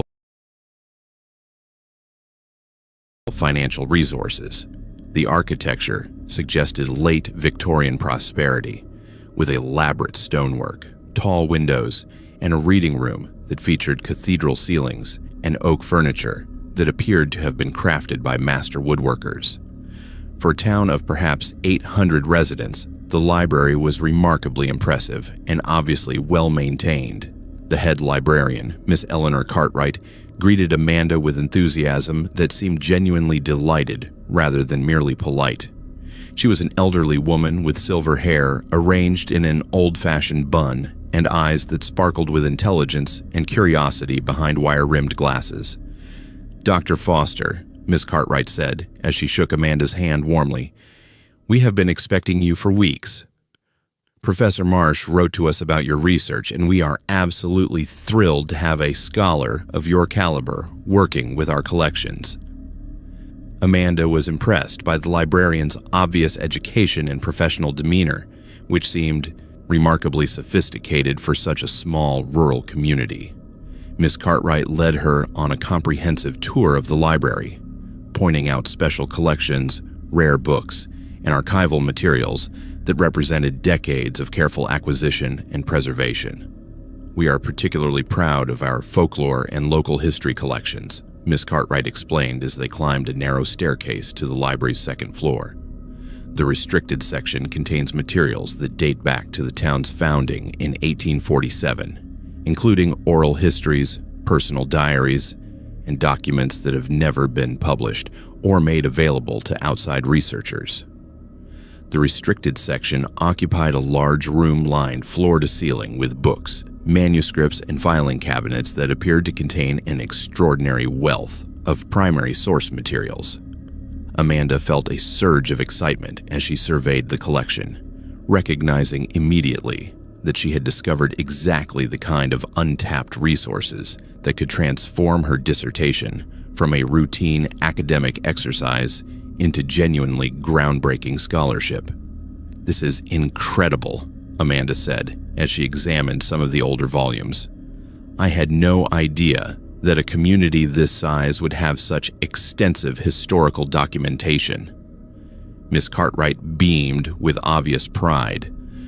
"Whisperdale has always been a town that values knowledge and preservation of our cultural heritage.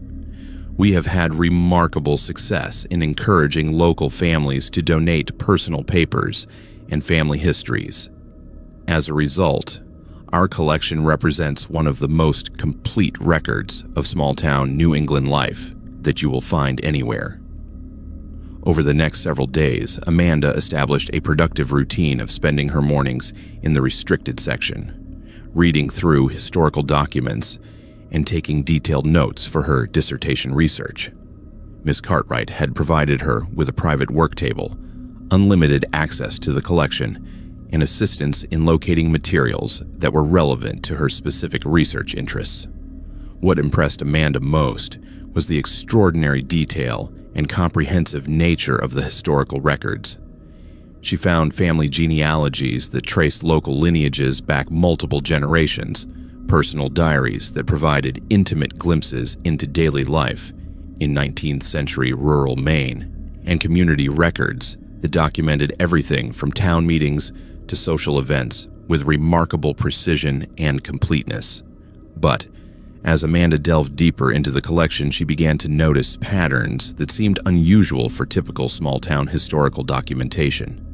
Many of the personal diaries and family histories contained detailed predictions about future events that had apparently come to pass exactly as described. Community records included references to residents who would arrive in Whisperdale years before they actually appeared, complete with accurate descriptions of their backgrounds, occupations, and personal characteristics. More puzzling were the numerous references Amanda found to her own research project. Multiple documents dating back decades contained mentions of the graduate student who will come from Boston to study our folklore, and the young woman who will discover the truth about Whisperdale stories. Some entries provided specific details about Amanda's academic background, her research methods, and even her physical appearance and personality traits.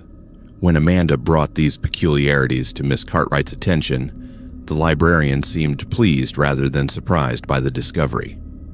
"Oh yes," Miss Cartwright said with a knowing smile.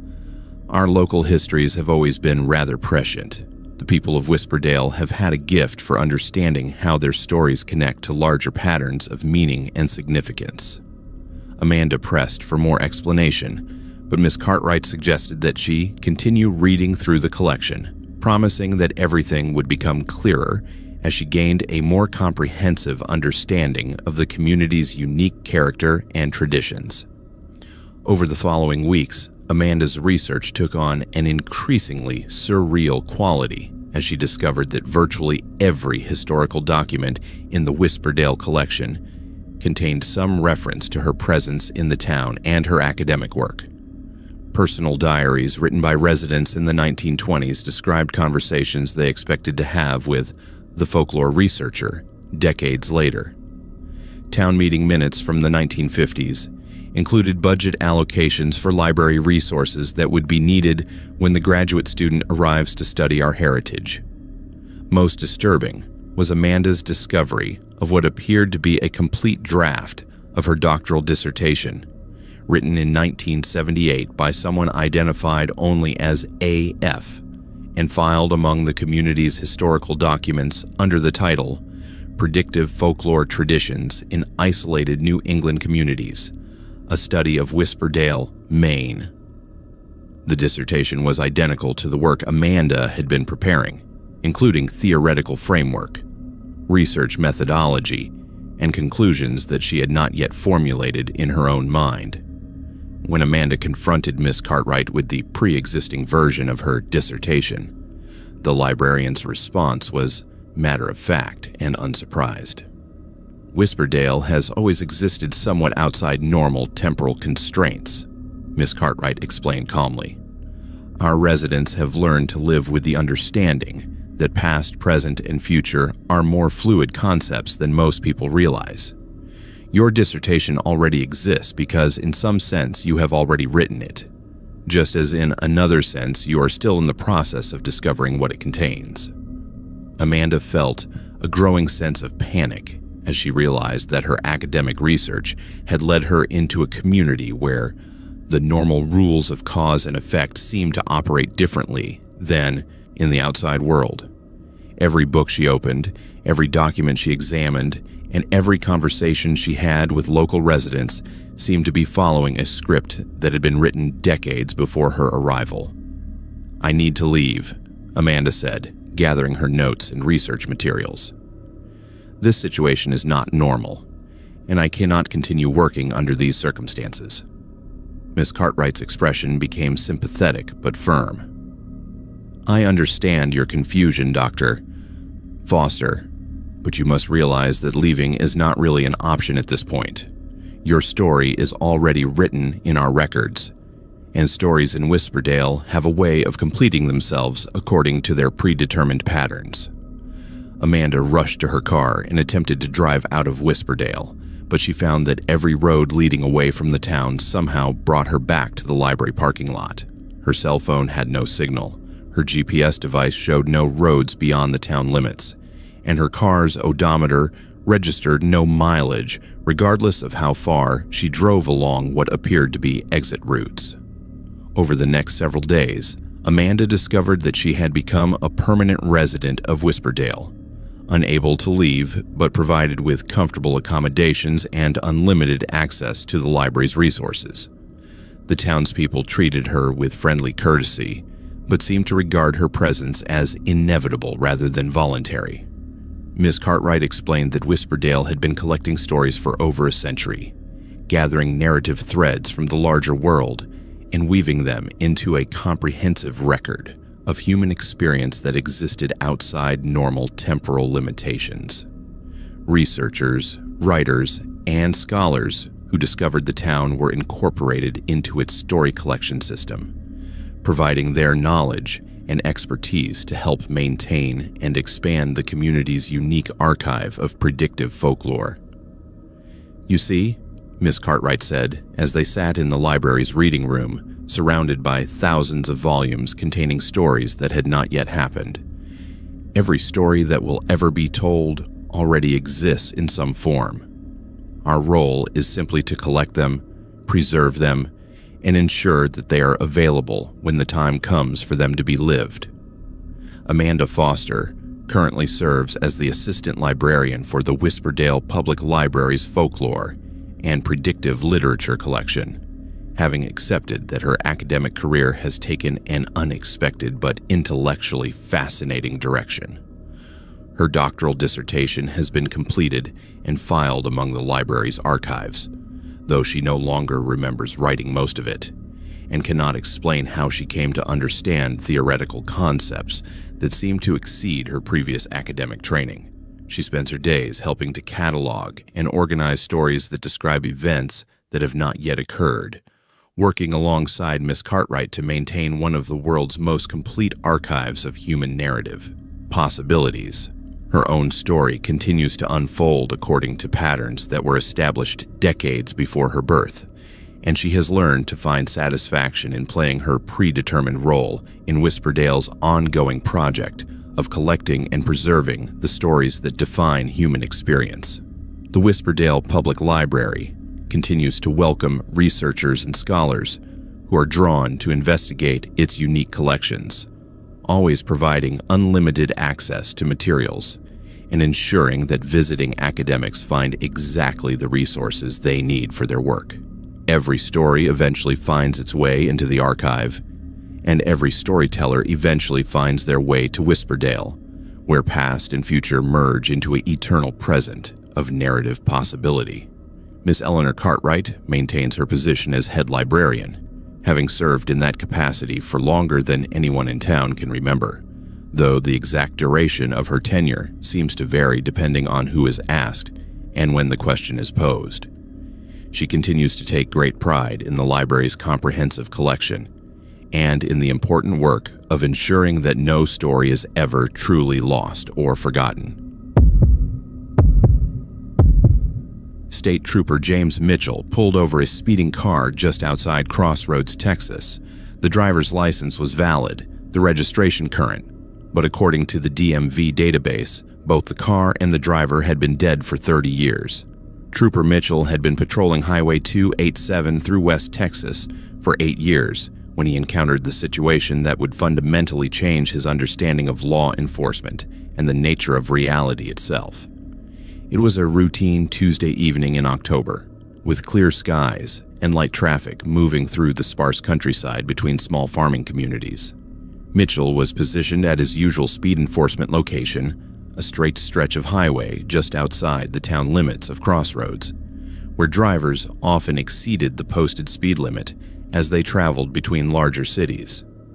At approximately 9:15 p.m., Mitchell's radar detected a vehicle traveling at 78 miles per hour in a 65-mile-per-hour zone. The car was a well-maintained 1987 Chevrolet Caprice, dark blue with Texas license plates, driven by what appeared to be a middle-aged man who seemed unaware that he had been exceeding the speed limit.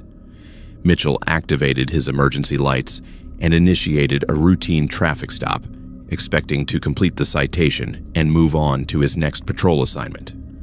The driver pulled over immediately and courteously, parking on the shoulder and turning on his hazard lights in the manner of someone familiar with proper traffic stop procedures. As Mitchell approached the vehicle, he noted that the car appeared to be in excellent condition despite its age, with no visible damage, rust, or signs of neglect. The driver was a man in his 40s with graying hair and the kind of weathered appearance common among rural Texas residents. "Good evening, sir," Mitchell said as he reached the driver's window. "I stopped you for traveling 78 in a 65-mile-per-hour zone. May I see your driver's license, registration, and proof of insurance?" The driver was polite and cooperative, immediately reaching for his wallet and glove compartment to produce the requested documents. "Sorry about that, officer," he said with a slight drawl. "I was coming back from visiting my sister in Amarillo, and I guess I was not paying attention to my speed." Mitchell accepted the documents and returned to his patrol car to run the standard checks through the state database systems. The driver's license belonged to Robert Eugene Hayes. Date of birth, March 15th, 1943, with an address listed in Crossroads, Texas. The vehicle registration showed the same name and address, with current tags and up-to-date inspection stickers. Everything appeared to be in order for a routine speeding citation. However, when Mitchell entered Hayes's information into the DMV database, the results were deeply troubling. According to state records, Robert Eugene Hayes had died in a single-vehicle accident on Highway 287 on October 22, 1993, exactly 30 years ago to the day. The accident report indicated that Hayes had been traveling from Amarillo to Crossroads when he lost control of his 1987 Chevrolet Caprice during a severe thunderstorm, crashing into a concrete culvert and dying instantly from his injuries. Mitchell ran the search again, thinking he might have entered the information incorrectly, but the results were identical. The vehicle registration search produced equally disturbing results. The 1987 Chevrolet Caprice with the license plate number that Mitchell had observed was listed as having been destroyed in the same 1993 accident that killed Robert Hayes. The car had been totaled beyond repair and had been processed through the state's salvage title system. Mitchell sat in his patrol car staring at his computer screen and trying to process information that seemed to contradict the physical evidence in front of him. He could see Robert Hayes sitting in his car 20 feet away, very much alive, and apparently unaware that he had any problems with his documentation. The car appeared solid and real, showing no signs of being a salvaged vehicle or having been involved in a serious accident. After several minutes of attempting to reconcile the conflicting information, Mitchell decided to call for backup and assistance from his supervisor. Sergeant Maria Rodriguez had been with the Texas Department of Public Safety for over 15 years and had encountered every type of documentation problem and identity fraud case imaginable. "Mitchell to dispatch," he said into his radio. "I need Sergeant Rodriguez to respond to my location for assistance with a traffic stop. I am encountering some unusual circumstances that require supervision." While waiting for his sergeant to arrive, Mitchell approached Hayes' vehicle again, intending to engage in casual conversation while he attempted to understand what was happening. "Mr. Hayes," Mitchell said, "I am having some computer problems with my system tonight. While we wait for them to be resolved, would you mind if I asked you a few questions about your travel plans?" Hayes seemed genuinely happy to chat, explaining that he had been visiting his sister Margaret in Amarillo and was returning to his home in Crossroads, where he worked as a maintenance supervisor for the local school district. He mentioned that the drive usually took about 2 hours, and he tried to make the trip at least once a month to check on Margaret, who had been widowed 3 years earlier. "I have been making this drive for over 20 years, Hayes said conversationally. "Know every mile of this highway like the back of my hand. That is probably why I was not paying attention to my speed tonight." Mitchell noted that Hayes' story was internally consistent and that he seemed to possess detailed knowledge of both Crossroads and the route between there and Amarillo. Nothing about his demeanor or responses suggested deception, mental illness, or any awareness that his existence might be problematic from a legal or administrative standpoint.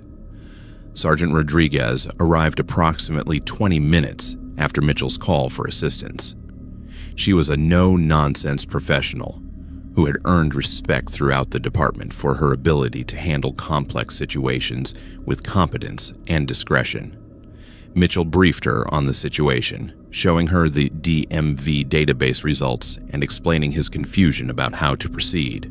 Rodriguez ran her own searches through multiple database systems, including the Social Security Administration, the Texas Department of Motor Vehicles, and the National Crime Information Center. Every search produced the same results. Robert Eugene Hayes and his 1987 Chevrolet Caprice had been killed and destroyed in a traffic accident 30 years earlier. "This is definitely unusual," Rodriguez said as she reviewed the computer printouts. "But let us approach it systematically. First, we need to determine whether we are dealing with identity theft, document fraud, or some kind of computer error that has corrupted the database records." Rodriguez decided to interview Hayes directly. using her experience in detecting deception and inconsistencies in suspect statements. She introduced herself and explained that they were experiencing technical difficulties with their computer systems that required additional verification of his identity and vehicle ownership. Hayes was cooperative and patient, providing detailed answers to questions about his personal history, employment, and family relationships. He described growing up in Crossroads, graduating from the local high school in 1961, serving 2 years in the Army, and returning to work for the school district, where he had been employed for over 30 years. He provided specific names, dates, and details that demonstrated extensive knowledge of the community and its history. More puzzling was Hayes's response when Rodriguez asked him about the date. He confidently stated that it was October 22, 1993, and seemed genuinely confused when she suggested that it might be a different year.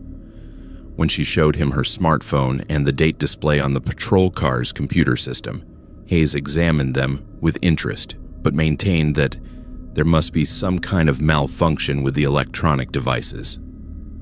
"I know it is 1993, Hayes said with quiet certainty, "because my sister Margaret just finished telling me about how worried she is about President Clinton's healthcare proposals. We talked about it for over an hour tonight." Rodriguez and Mitchell exchanged glances, recognizing that they were encountering something that exceeded their training and experience in routine law enforcement procedures. Hayes appeared to be genuinely convinced that he was living in 1993, driving a car that had been destroyed 3 decades earlier, and returning from a visit with a sister who had presumably died years ago. Rodriguez made the decision to contact the Crossroads Police Department to request assistance in verifying Hayes's current address and employment status. The response she received was even more disturbing than the DMV database discrepancies. According to Chief of Police William Carter, Robert Hayes had indeed been a longtime resident of Crossroads and an employee of the school district until his death in the 1993 traffic accident. His house had been sold to settle his estate, and his position at the school had been filled by a replacement worker. No one named Robert Hayes currently lived in Crossroads, and there had been no contact with any surviving family members since his funeral 30 years earlier. Chief Carter also confirmed that Margaret Hayes, Robert's sister, who lived in Amarillo, had died in 1995, 2 years after her brother's fatal accident. The Amarillo Police Department had no record of anyone by that name currently residing in the city. Rodriguez found herself in the unprecedented situation of conducting a traffic stop on someone who appeared to be dead, driving a vehicle that had been destroyed, and returning from a visit with a deceased family member. Hayes continued to wait patiently in his car, occasionally checking his watch and expressing mild concern about getting home late, but showing no awareness that his existence presented any legal or logical problems. After consulting with her supervisor by phone, Rodriguez made the decision to allow Hayes to continue his journey to Crossroads, with instructions for Mitchell to follow at a distance to observe what would happen when the deceased man attempted to return to his former home. The alternative options of arresting Hayes or impounding his vehicle seemed inappropriate, given that he had committed no crime beyond a minor traffic violation and appeared to be genuinely unaware of his problematic legal status. Mitchell followed Hayes' Chevrolet Caprice along Highway 287 toward Crossroads, maintaining radio contact with Rodriguez and the local police department. Hayes drove carefully and predictably, obeying all traffic laws and proceeding directly toward the address listed on his driver's license. When he reached the outskirts of Crossroads, Hayes turned onto a residential street and parked in the driveway of a modest house that appeared to be well maintained and occupied. Mitchell observed Hayes exit his vehicle, walk to the front door, and use a key to enter the house. Lights came on throughout the building, and Hayes could be seen moving around inside, apparently going through the normal routines of someone arriving home after a long drive. After 30 minutes, the lights went out, suggesting that Hayes had settled in for the night. The next morning, Mitchell returned to the address to follow up on the previous evening's unusual encounter. He found an empty lot overgrown with weeds and scattered with the foundation remnants of a house that had obviously been demolished years earlier. There was no sign of Hayes, his vehicle, or any indication that anyone had been present at the location during the night. Trooper James Mitchell filed a detailed report about his encounter with Robert Eugene Hayes, but the incident was classified as an administrative anomaly and filed away without further investigation. He continued patrolling Highway 287 for several more years, but he never again encountered Hayes or any other drivers who presented similar documentation discrepancies. However, Mitchell began paying closer attention to traffic patterns and driver behavior in the area around crossroads, particularly on October 22nd each year. He discovered that the anniversary of Hayes' fatal accident seemed to produce an unusual number of minor traffic violations and equipment malfunctions among vehicles traveling the same route Hayes had been taking when he died. More significantly, Mitchell learned from other law enforcement officers in the region that encounters with drivers who appeared to be deceased or driving vehicles that had been destroyed in accidents were not entirely unprecedented in rural West Texas. Several agencies maintained unofficial files of similar incidents, though none had developed procedures for handling situations that seemed to exist outside normal legal and administrative frameworks. The Texas Department of Public Safety continues to patrol Highway 287 through the area around crossroads, maintaining normal traffic enforcement and safety operations, while quietly documenting unusual incidents that cannot be easily explained through conventional law enforcement protocols. Officers are trained to handle encounters with drivers whose documentation may not align with standard database records, always prioritizing public safety while recognizing that some aspects of their work may exceed the boundaries of routine police procedures. Robert Eugene Hayes continues his monthly drives between Crossroads and Amarillo, always careful to observe posted speed limits and maintain his vehicle in good working condition. His documentation is always current and valid according to the standards that applied in 1993, and he remains a courteous and cooperative driver who poses no threat to public safety or traffic enforcement operations. When the regular teacher got sick, substitute Jennifer Hayes took a last-minute assignment in Pine Valley, Idaho. The lesson plan was simple: teach the children how to forget. But Jennifer couldn't understand why they kept practicing on her. Jennifer had been working as a substitute teacher throughout northern Idaho for 3 years when she received the emergency call from Pine Valley Elementary School. The regular third-grade teacher, Ms. Catherine Morrison, had fallen ill with what the principal described as a sudden onset condition that would require her to be absent for an indefinite period. The school needed someone who could start immediately and commit to staying until a permanent replacement could be found, or Mrs. Morrison recovered. The drive from Coeur d'Alene to Pine Valley took nearly 2 hours through winding mountain roads and dense forests of pine and fir trees that seemed to block out most of the afternoon sunlight.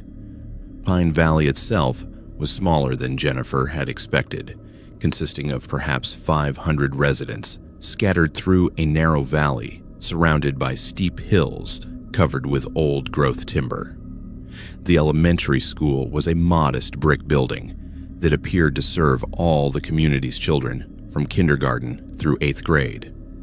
Principal Robert Caldwell met Jennifer at the school's main entrance, carrying a thick folder of materials and wearing the kind of harried expression that suggested he had been dealing with crisis management for several days. He was a man in his 50s with thinning hair and the patient demeanor of someone who had spent decades working with children and their families. "Miss Hayes," he said as he shook her hand with obvious relief, "thank you for coming on such short notice. Mrs. Morrison's absence has created quite a disruption for our students, and we desperately need someone with your experience to help maintain continuity in their education." Principal Caldwell led Jennifer through the school's hallways, pointing out the cafeteria, library, and administrative offices, while explaining the basic routines and expectations for substitute teachers. The building was well maintained and filled with the kind of colorful student artwork and motivational posters that characterized elementary schools everywhere. The third grade class has 18 students, Principal Caldwell explained as they approached Mrs. Morrison's classroom. They are good children, but they have been somewhat unsettled by their teacher's sudden departure. Mrs. Morrison had been working with them on a special curriculum unit that we hope you can continue. Jennifer accepted the folder of lesson plans and classroom materials, expecting to find the usual collection of math worksheets, reading assignments, and social studies activities that comprise typical third-grade education. Instead, she discovered something that seemed unusual and somewhat troubling. The lesson plans were focused entirely on what Mrs. Morrison had labeled memory management exercises. According to the detailed instructions, the students were being taught techniques for selective information processing, cognitive filtering, and adaptive memory modification. The exercises involved having children practice forgetting specific pieces of information while retaining others, with the stated goal of helping them manage information overload and cognitive stress. This curriculum seems quite advanced for third-grade students, Jennifer observed as she reviewed the materials. Are these techniques based on established educational research? Principal Caldwell's expression became slightly defensive. Mrs. Morrison developed these methods based on her graduate work in cognitive psychology. She found that children in Pine Valley were experiencing unusual difficulties with memory retention and emotional regulation, and she believed that teaching them selective memory skills would help them function more effectively in their academic and social environments. Jennifer spent the remainder of the afternoon setting up her temporary workspace and reviewing the classroom materials, trying to understand how she was supposed to implement lesson plans that seemed to have no connection to standard elementary education practices. The memory management exercises included detailed instructions for guided meditation sessions, visualization techniques, and what appeared to be mild forms of hypnosis designed to help children release unnecessary memories and focus on positive experiences. When the students arrived the next morning, Jennifer was struck by their unusual behavior and demeanor. The 18 third graders were remarkably well-behaved and compliant, following instructions without question and participating in classroom activities with a kind of mechanical precision that seemed unnatural for 8- and 9-year-old children. They responded to questions with identical phrasing, completed assignments in synchronized patterns, and seemed to possess no individual personality traits or preferences. More concerning was their response when Jennifer attempted to deviate from Mrs. Morrison's lesson plans by introducing traditional third-grade activities like creative writing and art projects. The students became visibly distressed when asked to express personal opinions or recall specific memories from their own experiences. Several children began crying when Jennifer asked them to write about their favorite family activities or describe what they had done over the weekend. "We are not supposed to remember those things," said a girl named Sarah Fletcher, speaking for the entire class with the authority of someone reciting an established rule. "Mrs. Morrison taught us that some memories make us sad or confused, so we should let them go away." Jennifer realized that the memory management exercises had apparently been successful in teaching the children to suppress or eliminate personal memories and individual experiences. The students seemed to have no clear recollection of their families, their homes, or their activities outside the classroom. They could perform academic tasks competently, but they appeared to have lost the ability to connect their learning to their own lives and experiences. Over the next several days, Jennifer attempted to help the students recover their suppressed memories by engaging them in conversations about their families and encouraging them to share personal stories. The results were deeply disturbing. Many of the children seemed genuinely unable to recall basic information about their parents, siblings, or living situations.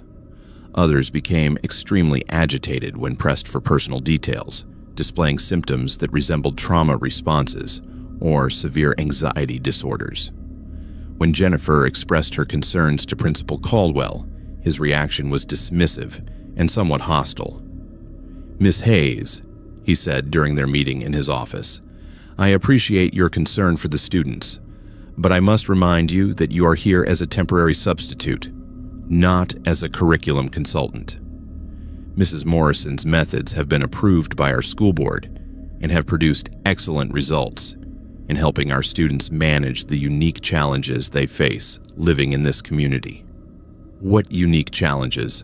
Jennifer asked. "These are normal children living in a rural mountain community.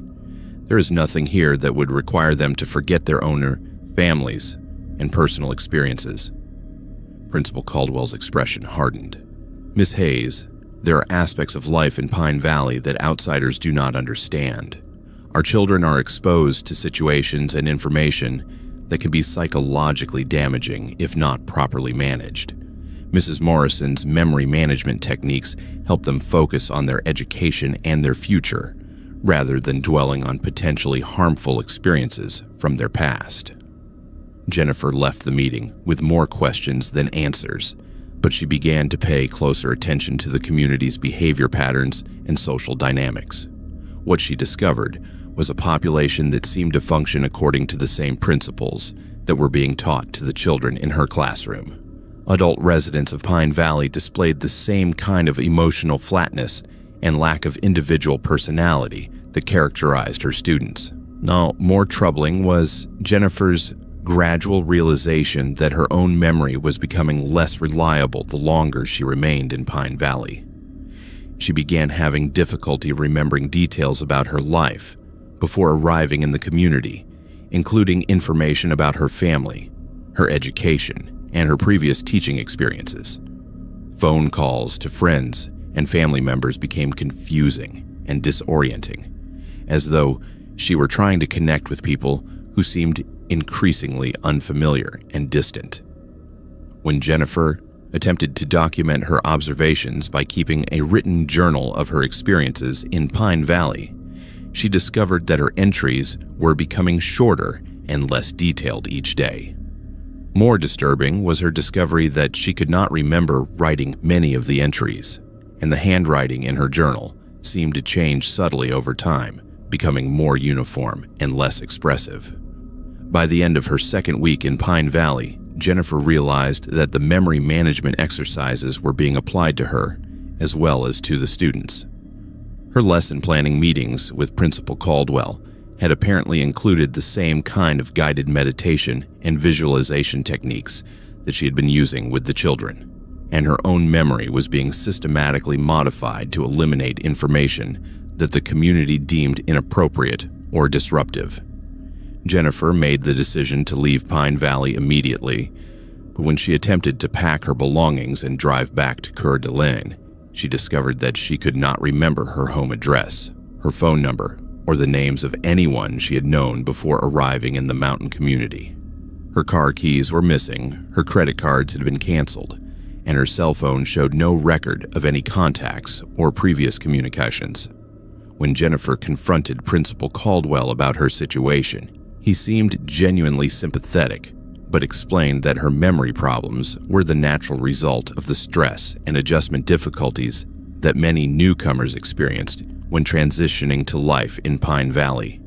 "Miss Hayes," he said with paternal kindness, "you have been working very hard, and it is understandable that you would feel confused and disoriented. The memory management techniques that we use here are designed to help people let go of unnecessary stress and focus on what is really important in their lives. You will find that as you continue to practice these methods, your anxiety and confusion will diminish, and you will begin to feel more at peace with your situation." Jennifer realized that she had become a permanent resident of Pine Valley, unable to leave and gradually losing the ability to remember why she had ever wanted to. The community's systematic use of memory modification techniques had transformed her from a temporary substitute teacher into another compliant member of a population that had learned to forget everything that might cause them distress or motivate them to question their circumstances. Principal Caldwell explained that Mrs. Morrison had not actually been ill, but had simply reached the point where her memory of her previous life had been sufficiently modified to allow her to transition to other duties within the community. Jennifer would continue teaching the third grade class, helping new generations of children learn the valuable skill of selective forgetting that was essential to maintaining the peaceful and harmonious atmosphere that made Pine Valley such a desirable place to live.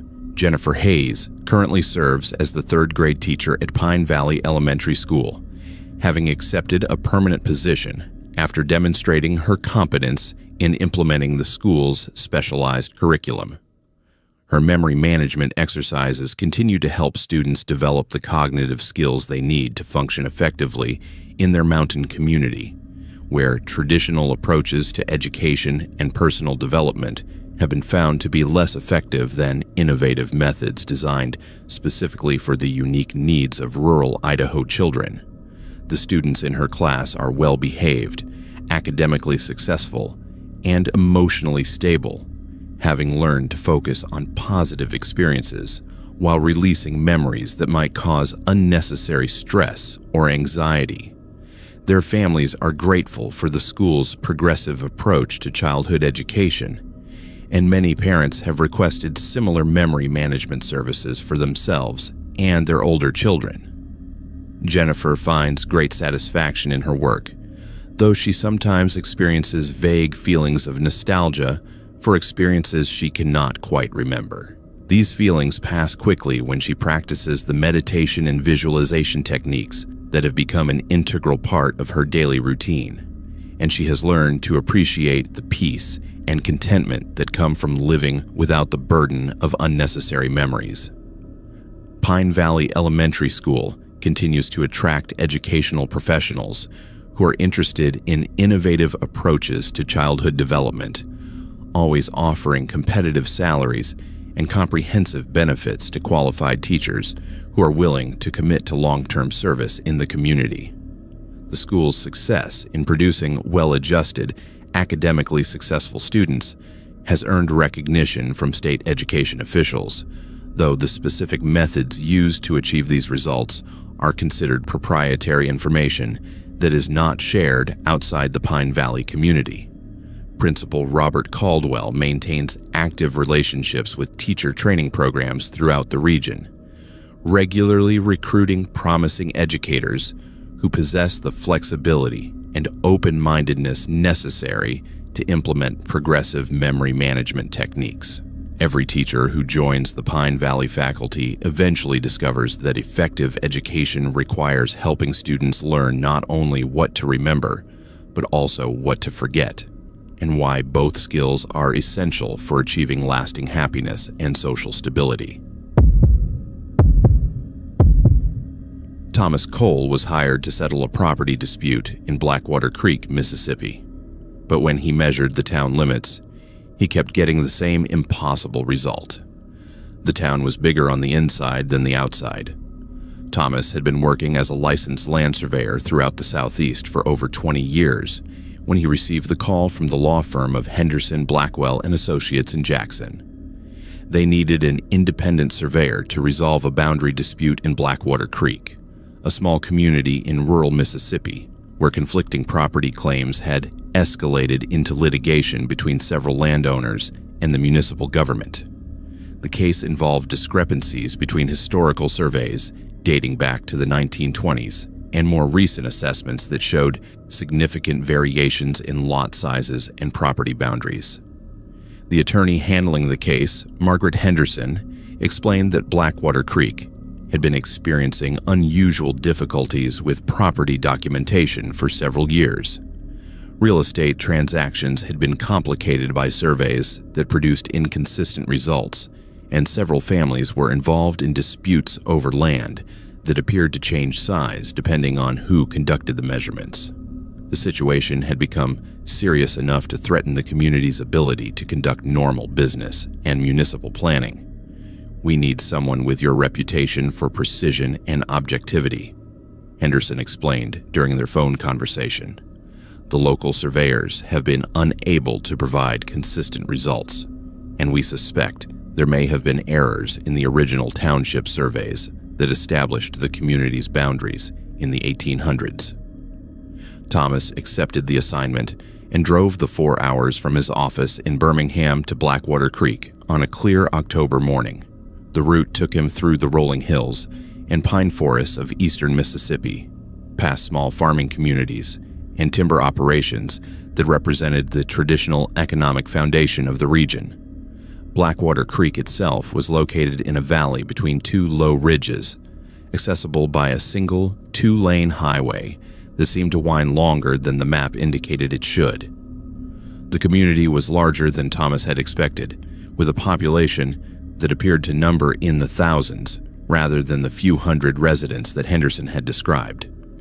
The downtown area featured a substantial business district with shops, restaurants, and professional offices that suggested a thriving local economy. Residential neighborhoods extended in all directions from the center of town, with well-maintained houses and tree-lined streets that indicated prosperity and civic pride. Thomas met with Mayor William Drayfield at the town hall, an impressive brick building that dominated the central square. Mayor Drayfield was a distinguished man in his 60s who seemed genuinely frustrated by the ongoing property disputes and eager to find a resolution that would allow normal municipal operations to resume. "Mr. Cole," the mayor said as he spread a collection of maps and surveys across his desk, "we have been dealing with these boundary problems for over 3 years now. Every time someone tries to survey a lot or establish property lines, the measurements come out different from the previous survey.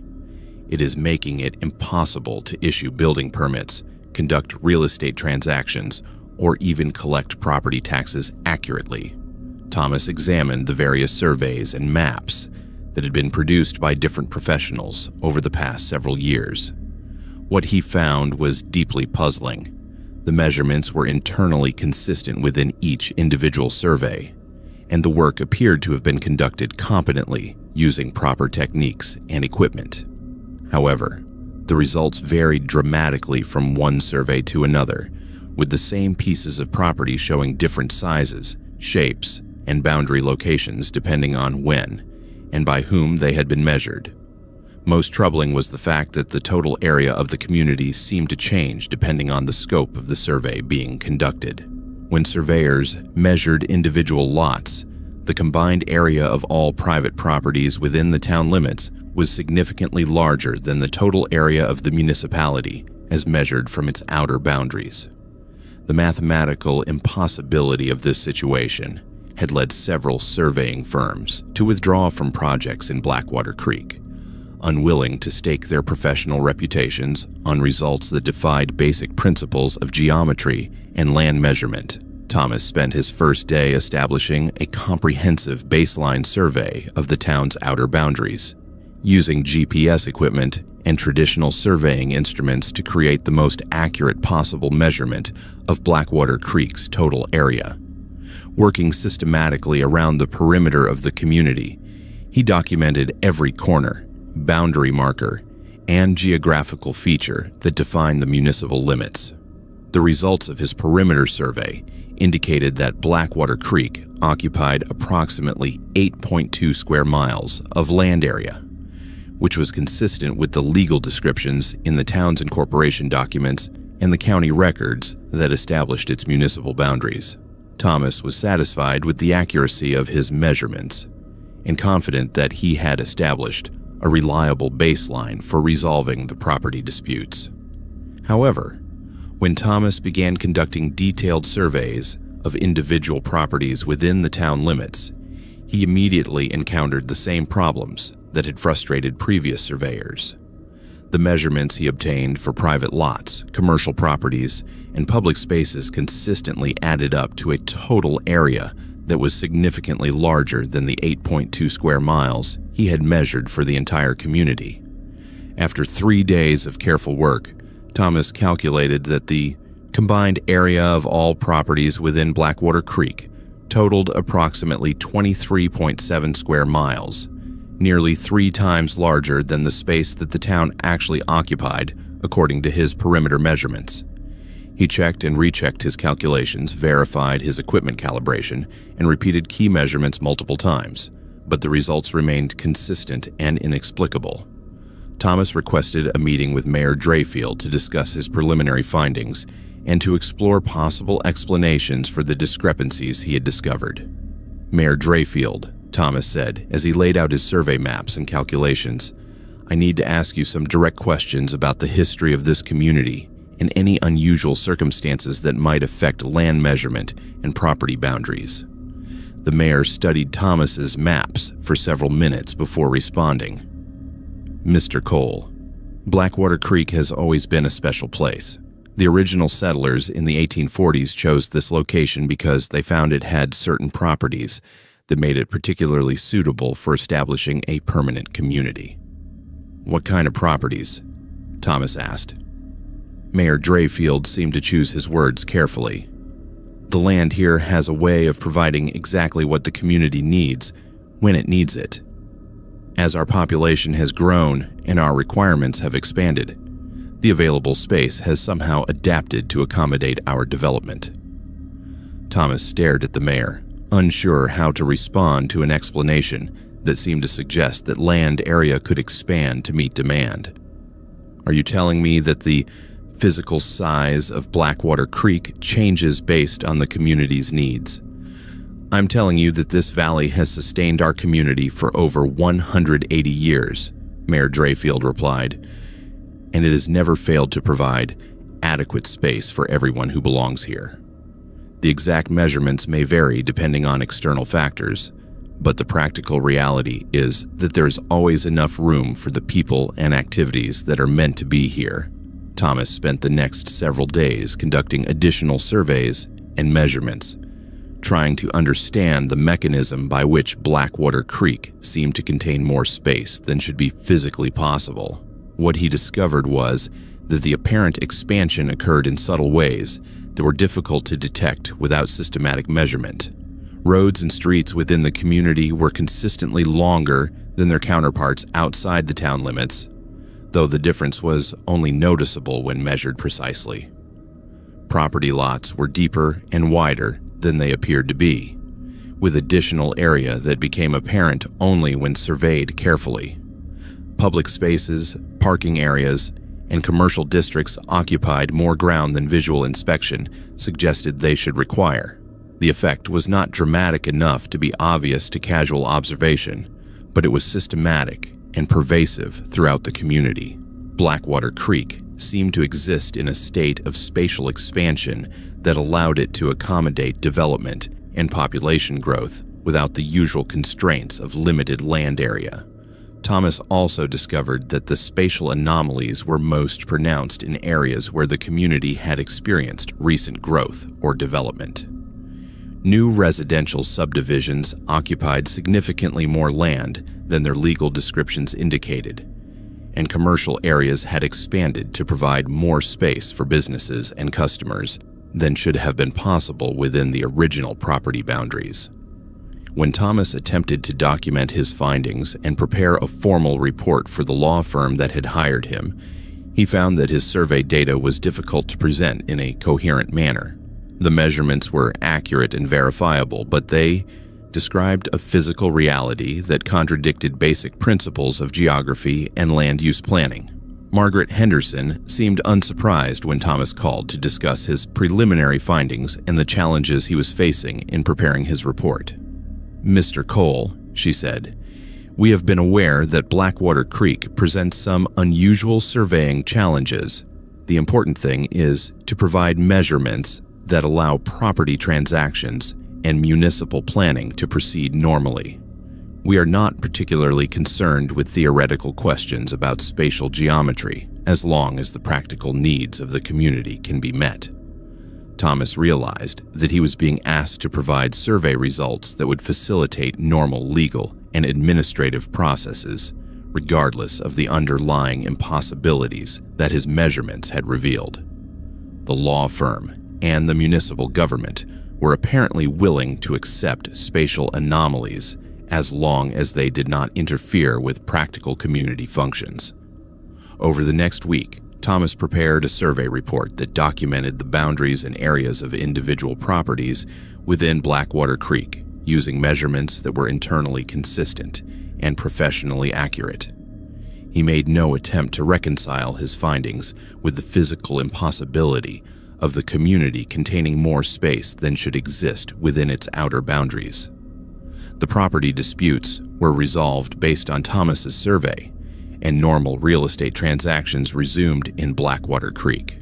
Property owners accepted boundary determinations that provided them with the amount of land they needed for their intended uses, and the municipal government was able to resume issuing permits and collecting taxes based on survey data that supported administrative requirements. Thomas Cole completed his work in Blackwater Creek and returned to Birmingham with a surveying experience that challenged his understanding of the physical world, but which had ultimately produced practical results that met his client's needs. He filed his equipment calibration reports, archived his field notes, and invoiced for services, rendered without mentioning the spatial anomalies that had made his measurements possible. However, Thomas began paying closer attention to reports of surveying difficulties in other small rural communities throughout the Southeast. He discovered that Blackwater Creek was not unique in presenting measurement challenges that seemed to defy conventional principles of land surveying, and he gradually accepted referrals for similar projects in communities where space seemed to expand to meet development needs. Thomas now specializes in surveying work for municipalities and property owners who require documentation that supports practical land use decisions rather than theoretical consistency with standard geometric principles. His surveys are accurate, reliable, and accepted by courts and administrative agencies throughout the region, though the underlying spatial mechanics that make his work possible remain beyond conventional professional explanation. Blackwater Creek continues to grow and prosper, accommodating new residents and businesses within a land area that expands as needed to support community development. Property values remain stable, real estate transactions proceed smoothly, and municipal planning operates according to normal administrative procedures. Though the community's total area continues to be larger on the inside than measurements of its outer boundaries would suggest should be possible, the spatial anomalies that allow this expansion are generally ignored by residents and visitors, who find that the community provides exactly the amount of space they need for their activities and purposes. Nobody questions why parking lots are always adequate, why residential lots provide enough room for desired improvements, or why commercial districts can accommodate new businesses without appearing crowded or overdeveloped. Land surveying in Blackwater Creek continues to produce results that support normal property ownership and municipal governance, with measurements that are accurate and consistent within the community while remaining impossible to reconcile with external geographic constraints. The practical needs of the residents are met, and the theoretical implications of living in a space that defies conventional spatial limitations are considered less important than maintaining the quality of life that has attracted families to the community for over 180 years.